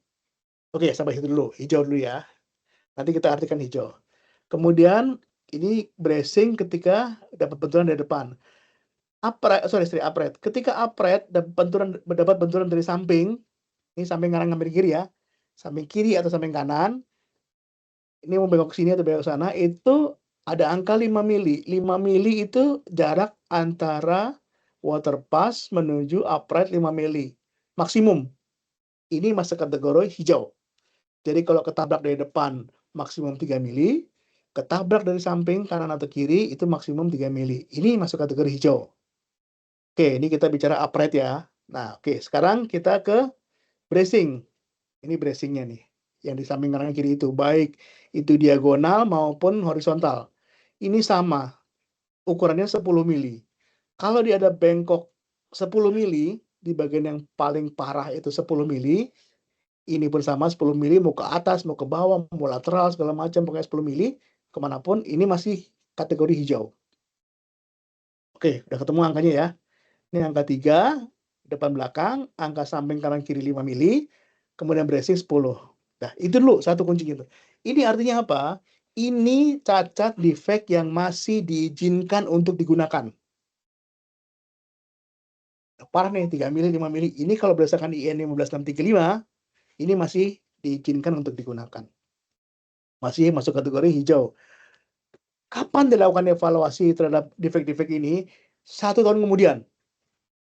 Jadi kalau ini 3 mili, ini 5 mili yang kedua, kemudian yang bracing 10 mili, kita inspeksi 1 tahun kemudian, dan hasilnya masih sama, nggak berubah, tetap 3 mili, tetap 5 mili, tetap 10 mili, ini otomatis masih bisa digunakan selama 1 tahun lagi ke depan lagi. Begitu seterusnya, sampai kiamat, sampai H-1 kiamat, kalau mau ukuran masih sama, itu masih diizinkan. Ya. Oke, sekarang kita lihat measuring tool-nya nih. Untuk 3 kebengokan pada upright, nah ini yang tadi ya saya jelaskan ya, ini penjelasannya aja. Sama ya. Oke, kita next aja langsung. Nah, yang tadi kita lihat, kita ingat tadi yang 3, 5, 10. 3 mili itu upright ketabrak dari depan. 5 mili itu upright ketabrak dari samping. 10 mili itu adalah bracing. Ini ada kategori, 3 kategori ya. Kategori hijau, kategori kuning atau embers, kemudian kategori merah. Yang tadi, angka-angka tadi, 3, 5, 10 tadi, kalau nggak melebihi dari itu, tetap bisa digunakan selama 12 bulan ke depan. Within 12 month. Nanti 12 bulan ke depan kita cek lagi, ternyata kalau memang tidak ada perubahan, masih bisa digunakan lagi, continue service. Angka yang tadi ya. Tapi, kalau selama 12 bulan ternyata kita inspeksi ada perubahan, misalkan yang tadi 3 mili sekarang nambah jadi 4 mili, terus yang tadi tabak samping kanan kiri yang tadi 5 mili terus bertambah jadi 6, jadi 7, jadi berapa, itu otomatis akan pindah menjadi kategori amber. Nah, dasarnya apa? Kalau yang kategori 3, 5, 10 tadi tidak melebihi dari kali 2, itu semua masuk ke sini. Jadi kalau tadi tabrak depan itu kan 3 mili. Kalau 3 mili dikalikan 2 berarti kan 6 mili. Jadi rentang dari 3, 4, 5, sampai 6 itu masuk kategori amber semuanya. Begitu juga yang bracing. Bracing kan maksimum 10 mili. Bracing 10 mili kali 2-nya berarti kan 20. Dari 11, 12 sampai 20 itu masuk kategori amber. Gitu. Jadi kalau yang tadi 3, 5, 10 dikalikan 2 semuanya itu masuk kategori amber. Nah, kategori amber pun ini bisa jadi berubah ketika tidak ada perbaikan. Karena gini, kalau yang hijau tadi boleh continue setahun. Tapi kalau udah amber, itu harus segera diperbaiki dalam kurun waktu 4 minggu. Nih kalau kita baca di sini, ya. If repair are not carried out within 4 weeks, otomatis akan masuk ke klasifikasi merah. Gitu. Jadi kalau hijau, itu tidak perlu diperbaikin lah. Kita cek setahun lagi. Tapi kalau yang 2 kali lipatnya, itu langsung kategori masuk kategori amber. Ya, gitu. Atau gini, begitu kita ada pertemuan pertama, tapi langsung masuk ke 2 kali lipatnya, itu udah nggak hijau lagi tuh, langsung kategori embers, gitu. Nah, kalau embers tidak diperbaiki selama 4 minggu, bukan 1 bulan ya, 4 minggu ya, itu otomatis akan menjadi merah. Nah, kalau sudah diperbaiki, langsung servis ya kalau ember. Tapi kalau ini 4 minggu nggak diperbaiki, langsung merah. Merah apa konsekuensinya? Itu masuk kategori very serious damage. Harus perlu perhatian khusus. Nah, jika damage frame-nya itu melebihi dari batas yang ditentukan selama figur yang tadi 3 tadi, secara lebih besar dari 2 kali lipat, maka masuk ke kategori merah. Jadi kalau yang tadi yang tabrak depan itu kan 3 mili, 2 kali lipatnya kan cuma 6. Lebih dari 6 mili gitu ya, masuk kategori merah.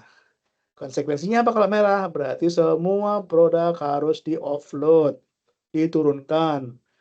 Dan yang yang terkait dengan B itu juga harus diperbaiki lagi gitu. Restrict access to the area and have authorized personnel conduct the necessary repair or replacement of all damaged part are correctly carried out. Selesai baru silahkan digunakan kembali. Itu saja sebetulnya. Jantungnya dari IN 1563 itu ini. Kategori hijau, kategori amber, sama kategori merah. Oke, ini kita bicara terkait dengan upright dan dengan bracing ya. Nah, ini tulisannya aja nanti dibaca aja, itu sudah saya jelaskan barusan. Amber juga sama ini. Jika perbaikan dilakukan dalam kurun waktu 4 minggu, maka tingkat status kerusakan harus dinaikkan menjadi kerusakan sangat serius ya gitu ya. Nanti dibaca aja. Nah, resiko merah itu apa? Bila 3 kerusakan melebihi batas diizinkan yang ditentukan pada gambar damage level lebih dari 2 kali lipat, maka seluruh muatan beban pada bagian rusak yang berdekatan harus segera diturunkan dan diisolasi. Dilarang digunakan sampai perbaikan selesai dilakukan dan telah diinspeksi kembali. Klien harus diberitahu tentang semua area yang diberi stiker warna merah dan diberitahu tindakan yang harus dilakukan dan konsekuensinya tidak dilakukan. Itu makanya tadi fungsi dari si 3 stiker tadi seperti ini untuk ini. Ketika ada temuan di mana gitu ya, ini kategori hijau nih, pasang stiker hijau dipoto, ditulis identifikasi alamatnya di mana, dipasang ke dalam laporan. Begitu juga yang amber. Pasang stiker embernya, difoto, kemudian ditulis identifikasinya, di mana lokanya, cacatnya kenapa, saran perbaikannya seperti apa gitu ya. Nanti setelah ditemukan, setelah dibuat reportnya tinggal disampaikan ke klien. Nah, ini sekarang terkait dengan BIM-nya ya. Ini kita ngukur overload-nya. batas defleksi dengan beban atau panjang bentangan sama dengan panjang bentangan dibagi 200. Nih, ini masih diizinkan nih seperti ini. Jadi ini masih kategori hijau nih. Batas maksimum residual defleksi vertikal sama dengan 20% dari maksimum deviasi. Maksimum residual sisa ya. Jadi setelah taruhlah mungkin barangnya 1 ton dimuat ke dalam racking sistemnya, itu ternyata ada defleksi nih. Tapi defleksinya itu diukur ternyata tidak melebihi dari panjang bentangan dibagi 200. Ini dalam mili ya. Taruhlah misalkan mungkin dia panjangnya 2 meter. Ketika dikasih beban ternyata defleksinya itu 10 mili. Berarti masih diizinkan gitu ya. Karena 2000 dibagi 200 kan 10 ya. Berarti masih diizinkan. Tapi kalau panjangnya tuh 2 meter tuh 2000 mili, kemudian dibagi 200, ternyata ketemu angka 13 mili gitu, lebih tinggi dari 10, itu otomatis sudah harus di offload, dikurangi bebannya. Gitu ya. Nah, residual adalah sisa. Ketika sudah defleksi, terus barangnya itu diangkat, ternyata masih menyisakan tuh defleksi itu. Nah, itu ada maksimumnya lagi. Kalau diangkat ternyata masih menyisakan 20%, itu masih diizinkan. Itu yang defleksi vertikal, atas bawah. Itu kalau yang lateral, itu kanan kiri, itu maksimum 15%. Itu masih diizinkan. Ya. Nah, untuk prakteknya yaitu periksa SWL, signing workload di signboard racking, muat beban maksimum yang sesuai dengan SWL itu. Kemudian pada rak tersebut amati defleksi yang muncul. Gunakan rumus 1/200 dari panjang bentangan. Jika defleksi melebihi batas, maka beban harus dikurangi sehingga defleksi tidak melampaui batas. Dengan cara ini, rating SWL daerah tersebut dapat disesuaikan dengan tepat. Gitu. Kadang ada yang nakal nih, manufaktur. Dia mau nipu nih, mau bohong-bohongin user. Dia ngakunya, user minta 3 ton per bay. Dikirimnya hanya 2 ton, tapi terusnya diganti 3 ton. Jadi belinya 3 ton, muatannya dibelikan, dijual sama si manufakturnya cuma 2 ton. Berarti kan kurang. Ketika dikasih beban 3 ton, pasti akan defleksi parah itu. Nah, ini rumus ini bisa untuk mengukur, menguji lagi. Kalau memang dari vendornya, dari supplier itu dijual hanya 2 ton per bay, meskipun di awal dia ngakunya 3 ton, tapi kalau di lapangan kita ketemuan ternyata maksimum 2 ton, ya mau nggak mau sih signing board-nya harus kita turunin tuh kelasnya tuh. Jangan ngaku 3 ton lagi, Anda harus dicoret itu. Bikin maksimum 2 ton. Karena apa? Ya untuk alasan keselamatan gitu. Terkait masalah penipuan yang dijual cuma 2 ton padahal diminta sama klien 3 ton, ya itu udah urusan pidana ya, bukan urusan safety lagi. Kalau kita kan fokusnya di safety-nya ya. Oke. Nah, ini begitupun juga untuk cantilever. Ada satuan hitungannya seperti ini. Maksimum defleksinya itu panjang bentangan dibagi 100. Jadi kalau udah lewat dari itu pun harus dikurangi bebannya gitu ya. Nah, ini asesmen untuk upright nih ketika mengukur ketika kelurusan. Nah, biasa menggunakan waterpass cukup tuh. Nah, maksimum plumpness-nya ketika kelurusannya itu adalah beban maksimum tuh tingginya berapa dikali 1/200 gitu. Meskipun sebetulnya pakai ini bisa juga menggunakan theodolit ya. Theodolit yang untuk verticality check. Ini sangat dianjurkan sebetulnya untuk melihat level kemiringan rak secara detail. Namun demikian, menggunakan waterpass dengan panjang 1 meter juga masih dapat dilakukan dengan rumus yang sama, tingginya berapa, dalam mili ya, tinggi dalam mili, dikali 1/200. Nanti ketahuan tuh kemiringannya berapa mili gitu ya. Nah, kalau kemiringannya itu lebih dari itu, ya harus diperbaiki. Perbaikinya mungkin dengan cara di-adjust lagi tuh si shoe-nya itu. Apa namanya tuh? Kakinya itu kan untuk tingkat kemiringan itu mungkin ada depan belakang tuh. Depannya mungkin bautnya dikendorin, baut apa namanya itu ya, angkor boltnya itu dikendorin, diangkat sedikit, dikasih sim di bawahnya, dikasih plat dengan ketebalan 2 mili atau 3 mili hingga tegak lurusnya kembali sempurna. Kemudian bisa dikencangkan lagi. Itu rekomendasi untuk perbaikan ketika ditemukan kemiringan atas upright ini. Ya, itu ya simpel ya. Tapi ini bukan kita yang melakukan, kita hanya ngasih saran aja nanti ke ke user. untuk perbaikannya. Biasanya kan mereka bingung, Pak, ini kok miring nih, berarti kita harus beli baru nih. Yang nggak begitu juga gitu ya. Kita sebagai safety inspector harus menyarankan lah yang terbaik gitu. Jadi tidak semuanya tuh harus mengeluarkan cost ya. Bisa dengan barang yang ada kita manfaatkan kembali, tapi tetap masih berpegang kepada tingkat keselamatan yang maksimum, yang optimum. Kemudian ini kalau kita saran untuk melakukan inspeksi seperti ini ya biasanya ya, cuma kebiasaan orang beda-beda ya. Kalau saya sih lebih suka kita ambil dari kiri, lihat upright-nya, kemudian ke atas, ke kanan, turun ke upright berikutnya, turun ke upright berikutnya begitu. Untuk mencegah barang-barang yang barang-barang tidak kita review secara detail. Ini kemudian terkait dengan load warning notice. Ini kalau sesuai dengan standar 15635 itu seperti ini tampilannya ya. Nah, kalau yang belum ada biasanya tuh kita sarankan untuk merubah seperti ini. Ini persis nih kita ambil dari IN 15635. Ada tulisan-tulisan seperti ini. Jadi harus conduct regular inspection to check for correct application and use. Ini keterangan-keterangan saja. Terus yang ini report all damage to the person responsible for storage equipment. Jadi apapun defect yang dialami oleh rak itu, ada bekas-bekas ketabrak, bekas apa, itu siapapun yang melihat itu harus segera melaporkan kepada PRSIS gitu.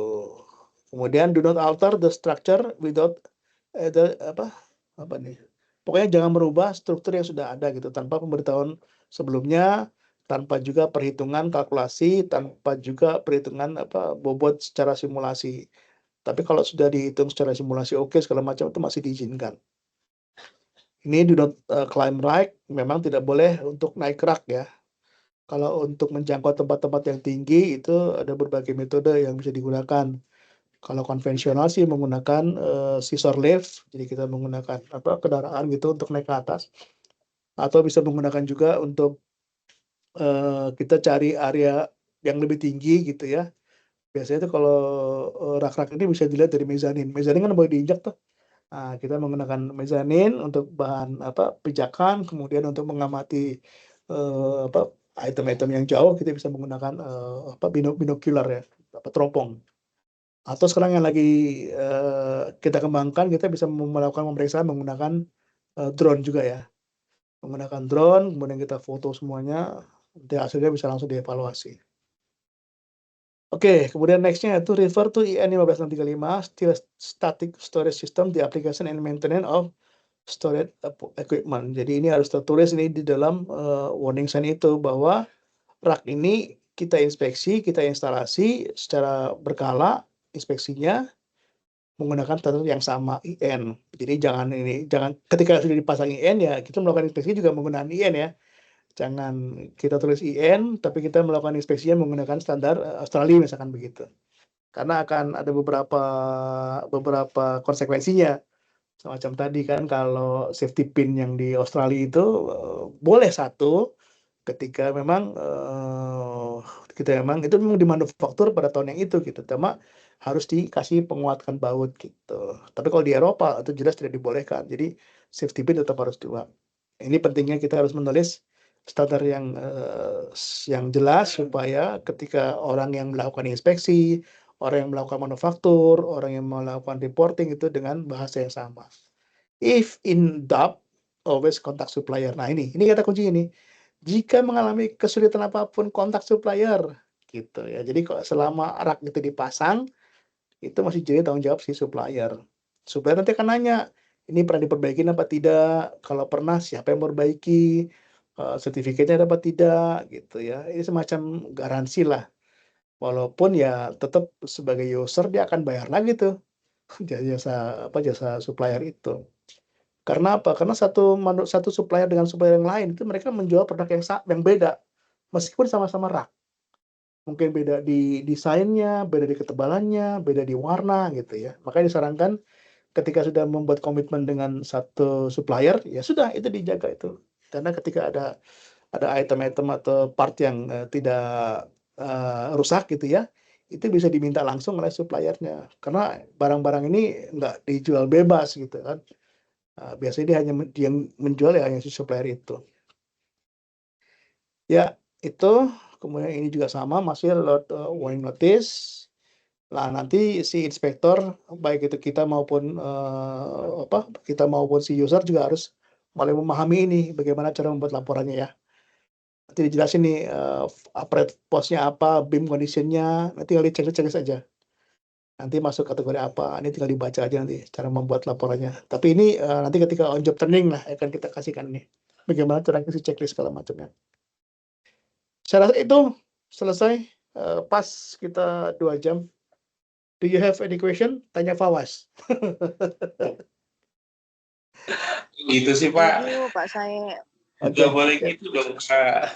Ini Pak tanya saya Fawas dong sama satu tak? Pak, saya satu Pak. Boleh ya Iya, Pak, satu aja Pak. sudah. Bapak kan tadi ngejelasin ini standarnya terkait dengan EN ya Pak ya. Terus di Ya. awal kan Bapak juga sudah info tuh ada SNI. Nah, Ya. untuk di kita sendiri nih di Tufron yang udah pernah diinspeksi, ada nggak yang base-nya itu raknya standarnya standar SNI Pak. Terus Bapak kan inspeksinya pakai standar EN, itu gimana tuh Pak? Kalau setahu saya, ini kita hanya fokus di 1000 kg ke atas, Pak. Jadi yang belum di SNI kan memang. Kalau di SNI biasanya ya udah pakai SNI itu aja. Itu biasanya buat di SNI itu buat yang di mall-mall tuh, Pak, di Matahari, buat baju-baju apa kayak gitu. Iya. Kalau untuk Berarti pabrikan, di prosedur internal kita juga nanti ada batasan ya Pak ya. Misalnya kalau di 250 kg ke bawah bisa pakai SNI, kalau di atas itu pakai EN gitu Pak. iya. Mungkin begitu ya dibikin nanti ya. Oke. Baik, karena memang Berarti kalau kalau yang untuk misalkan 2 gitu, Bapak nanti prosedurnya based on ada SNI juga, Pak, bukan cuma IN doang dong. tapi SNI kan harus penunjukan ya? Apa enggak? Saya nggak tahu tuh. Harus LS Pro, jangan-jangan enggak. Karena kalau SNI itu biasanya itu inspeksinya itu ketika di manufacturing, bukan ketika mereka udah diinstal. Nah, itu berarti kan enggak tapi nggak tahu apakah itu perlu untuk reference-nya. Ya nggak tahu dah. Soalnya Nanti kita beda diskusi. Pak, kalau untuk LS Pro mungkin ke produk raknya ya Pak ya. Kalau seumpama inspeksi kan nanti pada saat raknya itu sudah dikonstruksi, dipakai gitu Pak. Berarti kan Bapak inspeksi tuh, udah nggak ke produk jadinya, tapi pasca dia dirakit gitu Pak. Prosedur Apakah rakit itu ya. nanti juga bisa jadi layanannya Bapak kah untuk SNI itu, atau memang Bapak sekarang concernnya udah rak inspeksi kita pakainya standarnya EN gitu. Biarpun ada SNI untuk rak baja tadi, itu kita nggak pakai misalnya standarnya seperti itu Pak. Gimana Pak? Mungkin ini bisa dimasukkan ke sana, tapi kita bukan ke SNI-nya. Ketika udah diinstal, karena ketika SNI itu masuknya ranahnya ranah LS Pro. Jadi barang dibuat, kemudian di sertifikasi, diinspeksi, diambil samplingnya, begitu sudah dijual ke umum, kan masyarakat tinggal nginstal aja. Cuma nanti saya untuk ketika menginstal ini aman apa tidak menginstalnya kan SNI nggak bicara itu. Nah nanti kita berarti inspeksi ini mungkin akan bisa diperluas, tapi untuk termasuk instalasi mungkin gitu kali ya. Cuma kalau instalasi standarnya saya bingung ikut kemana, karena yang standar IN ini memang untuk heavy pallet judulnya, pallet berat gitu loh, bukan pallet yang ringan. Heavy pallet tracking system. Kalau itu masuk kategori ringan mungkin nggak diinspeksi lah mungkin Pak, karena emang ya kalaupun rubuh ya cuma ngerubuhin tikus yang lagi jalan-jalan gitu, karena barangnya kecil-kecil gitu kan. Kalau ini kan besar nih, barangnya ada mesin genset apa, ketika ngerubuh kan, wah bahaya itu, mati urusannya itu. Ya, semoga aja sih nanti nggak ketemu ya Pak, di gudang gitu tiba-tiba ada rak baja stainless yang memang standarnya SNI gitu, terus minta diinspeksi sama Bapak pakai standar EN, bisa ketinggian gitu. Nggak ketemu ketinggian, iya. Nggak ketemu kan ya Pak ya, Nggak over spec ketemu. kan berarti jatuhnya nantinya. Iya, karena Jadi harga so raknya far mungkin selama ini juga belum ada yang minta untuk yang SNI di bawah 250 belum ada ya Pak. belum. Itu raknya harga 2 juta, inspeksi 15 juta Pak, gimana Pak? Bingung nanti dia. Oke. Iya sih, saya rasa itu sih. Oke, udah waktunya makan siang nih dia. Pak mau tanya Pak. Lagi, oke, Dikit-dikit, hafalin. sedikit. Pak, itu kan jenis raknya kan beda-beda ya Pak, macam-macam. Itu prosedurnya bisa sama atau harus beda-beda juga prosedur rackingnya? Selama dia masih kalimatnya masih heavy pallet racking itu satu. Karena yang di spek itu hanya upright-nya, bracing-nya, tingkat kemiringannya, anchor bolt-nya, itu semua memiliki hal yang sama gitu. Oke. Mau Jadi kan kadang manual, kalau mau dalam satu automatic sama. gudang, Hah? oke, berarti kan kadang dalam satu gudang itu kan raknya macam-macam jenisnya. Yes, Jadi ya, berdasarkan kategori itu ya Pak, kalau heavy pallet racking Iya. masih sama.